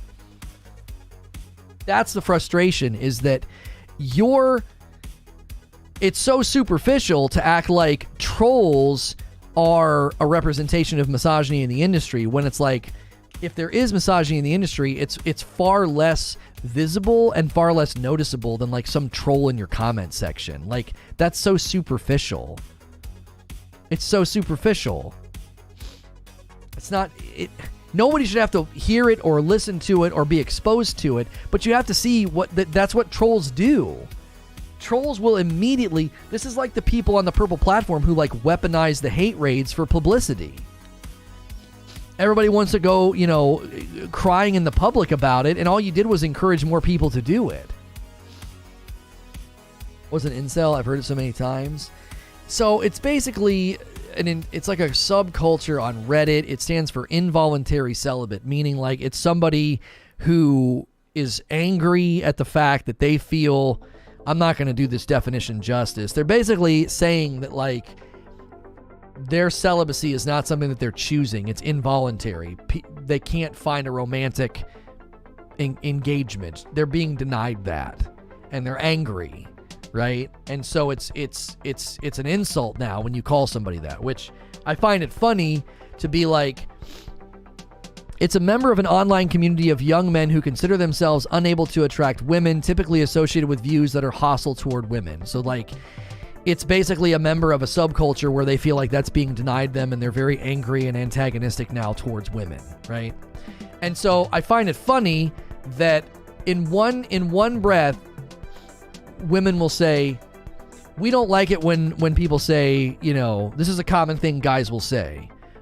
I don't know why you're watching her. She's not going to sleep with you. She's not going to sleep with you. This is a common thing guys say. It's stupid to say, but they push back against that. And they say, you're whittling us down to just this one thing, as if that's all we have to offer, right? But then in the next breath, they label the trolls and the criticizers and all these men as incels. And it's like, well, hang on a minute. Hang on a minute. Didn't you just deny one reality and then in the same breath say something very similar, that like all these men are incels? Like, I don't know. I find it to be incredibly hypocritical and contradictory. It's like, I don't agree with people saying that like, she's not going to sleep with you, bro. She's not going to sleep with you, bro. Like, they keep their boyfriends a secret, because if they let people know that they have a boyfriend, this has been tracked, by the way, they'll lose tons of followers. So they have to keep that part of their life secret because it hurts the brand. You can call that what you want, right? You can call that what you want. That the brand has to maintain an air of they're single, because they know that if they come out and say, I have a boyfriend, that they'll lose tons of followers and tons of subs and tons of support. They know that. They're playing right along with the game. They're dancing to that cultural fiddle. They're dancing to it. They're like, they're not coming out and letting that part, because it's been tracked. There was a woman who recently came out as gay, and she lost tons of followers on Twitter. It was like, what the frick? Well, people have an idea about you, right? And if that idea gets crumbled, then the brand loses its potency, Just say it. They need to be banned. Well, I'm not saying it. I'm just saying that that's part of the brand. The part of the brand is that you're pretty, and people want to look at a pretty person and support and give money to a pretty person. And part of that fantasy exchange breaks down when you are not available. It's not as if they think in some weird way that they're one day going to date you, but it's part of it's part of the package. It's part of what makes you appealing, is that like they get to sort of have this lived out fantasy of support and like a parasocial relationship with you, where they feel like some level of connection and intimacy, and that gets fractured if you have a boyfriend. Acting as if that doesn't have an impact is just ignorant. It does. Same way Lono pretends his coffee empire is really about video games. I love all of this of men that's acceptable. Yeah, you're either womanizing or you're an incel. Right. It's like, I don't... this is getting creepy. It's not creepy. That's literally part of that's the brand. Don't sit here and tell me it's not part of the brand. If you keep the fact that you have a boyfriend or you're married a secret because you know what it'll do to your following, then, like, don't insult my intelligence. Like, I'm not judging you. I'm not judging you. That's part of the value transmission that people can watch and support and have this idea that they have a parasocial, intimate relationship with you. Not in a gross way, but in like I am engaging with this person in a social way that is damaged if they have a boyfriend. If you act as if that's not real or true, then you're lying. Because the people that have done this successfully do it knowing full well what they're doing. That's why they're so good at it. That's why I have a ton of respect for Pokimane, because she's really freaking smart. You want to act like she's not smart, then you're not paying attention. She's dadgum brilliant, and she played everybody like a fiddle. She played the whole streaming culture and the news circuit. She played them all. And bravo to her, because listen, not bravo to her for breaking the rules. I don't necessarily agree with how she went about it, but I'm praising her intelligence. I can praise her intelligence while having issue with the behavior. I think she's very smart. She's way more intelligent than people probably give her credit for, but I don't agree with her behavior. I don't think just because you're intelligent doesn't mean that breaking the rules and brazenly streaming copyrighted material is a good thing. I don't think what she did is good. I think it's bad for the industry. I think it's fundamentally bad for a live streaming environment to bring down that attention on it. And it's not going to affect her at all because she gets to ride the tippity top of the tippity top. She's 1% of a 1%. And if that entire platform comes crashing down, she ain't going to give a frick. She can walk away and be like, I'm fine. My brand is huge. So, like, I can praise her intelligence and her savviness while being like, I really think what you're doing is incredibly destructive and really not fair to the people that are the rest of the people on the platform. This could be very bad for advertisement. Advertising dollars could go down this year and years beyond. You already know that Amazon's not been satisfied with that platform's ad revenue, and here you are playing a dangerous game, playing a super dangerous game. Female streamers use that terminology as well. It's a good descriptor for why they lose subs when in a relationship. A lot of them provide a girlfriend experience online, and when you're taken, it breaks the immersion. Right, like, oh, thank you, the attention. It's personal attention. Like, you can't pretend that that's not a factor in the exchange of value, that when you give this person money, they give you some level of personal attention, and that the personal attention from someone like Dr. Disrespect is dramatically different than the personal attention you get in a moment from Pokey. So, I don't know. It's definitely exploiting the parasocial dynamic. Yeah, it's, and to be fair, the people that are the most successful at this are a character of themselves. It's a character. Pokimane's a character. That's not, she's putting on a show, and good for her. The show is apparently very popular. The character is apparently very popular. Good for you. I'm not judging you. You know how many people get into character and do very well? You don't think Amaranth's in character when she streams? You don't think Doc's in character when he streams? Plenty of people sell you a character and a show, and if that character gets if the veil breaks in any way, it hurts the solvency, and having a boyfriend really hurts the character. That's just a fact.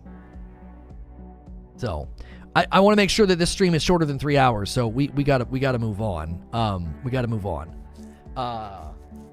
Lono tells me I'm dope and I deserve dope stuff. Yeah. I do tell you these things. Let me get this ready. God of War PC gameplay part 2, and let's make sure it is featured. Okay, and then we're gonna go here and we're gonna share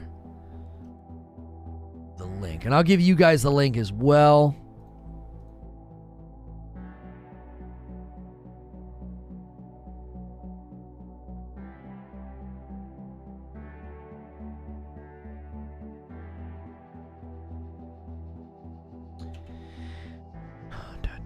I am going to run upstairs quick and use the restroom too before we make this transition.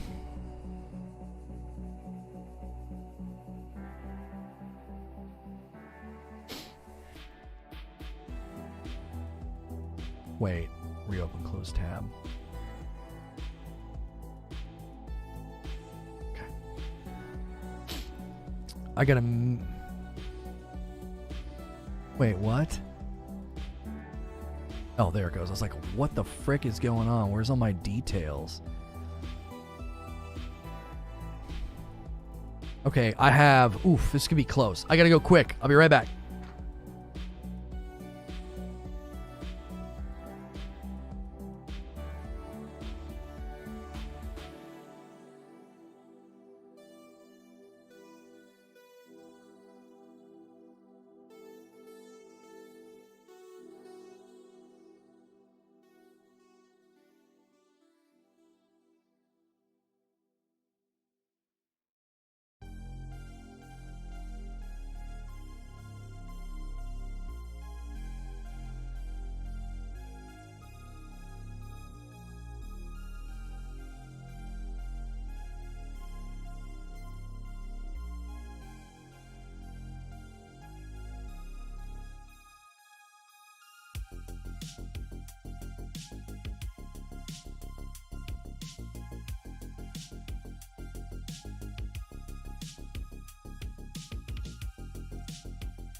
Looks nice.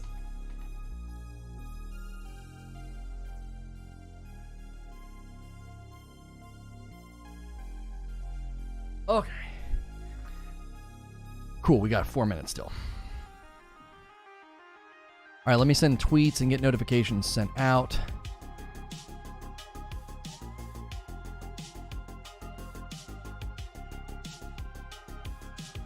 We're probably going to have to switch this to the... No, it's the other one. Isn't it? What? Oh, no, it is the microphone. Okay.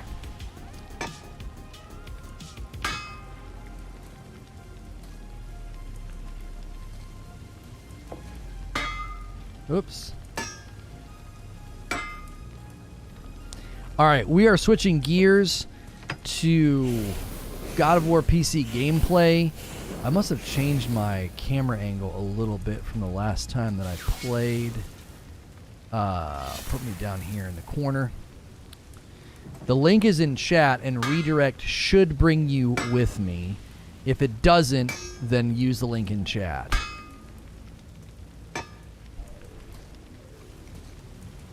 Hey, thanks for clicking on the video. Continuing our gameplay of God of War on PC. This will be God of War PC gameplay part 2. We greatly appreciate you supporting. If you want to continue to see gameplay on this channel, like full, complete gameplay, multi-part series, remember that the videos and those sessions are going to need that support if we're going to do that. We largely do talk shows on this channel,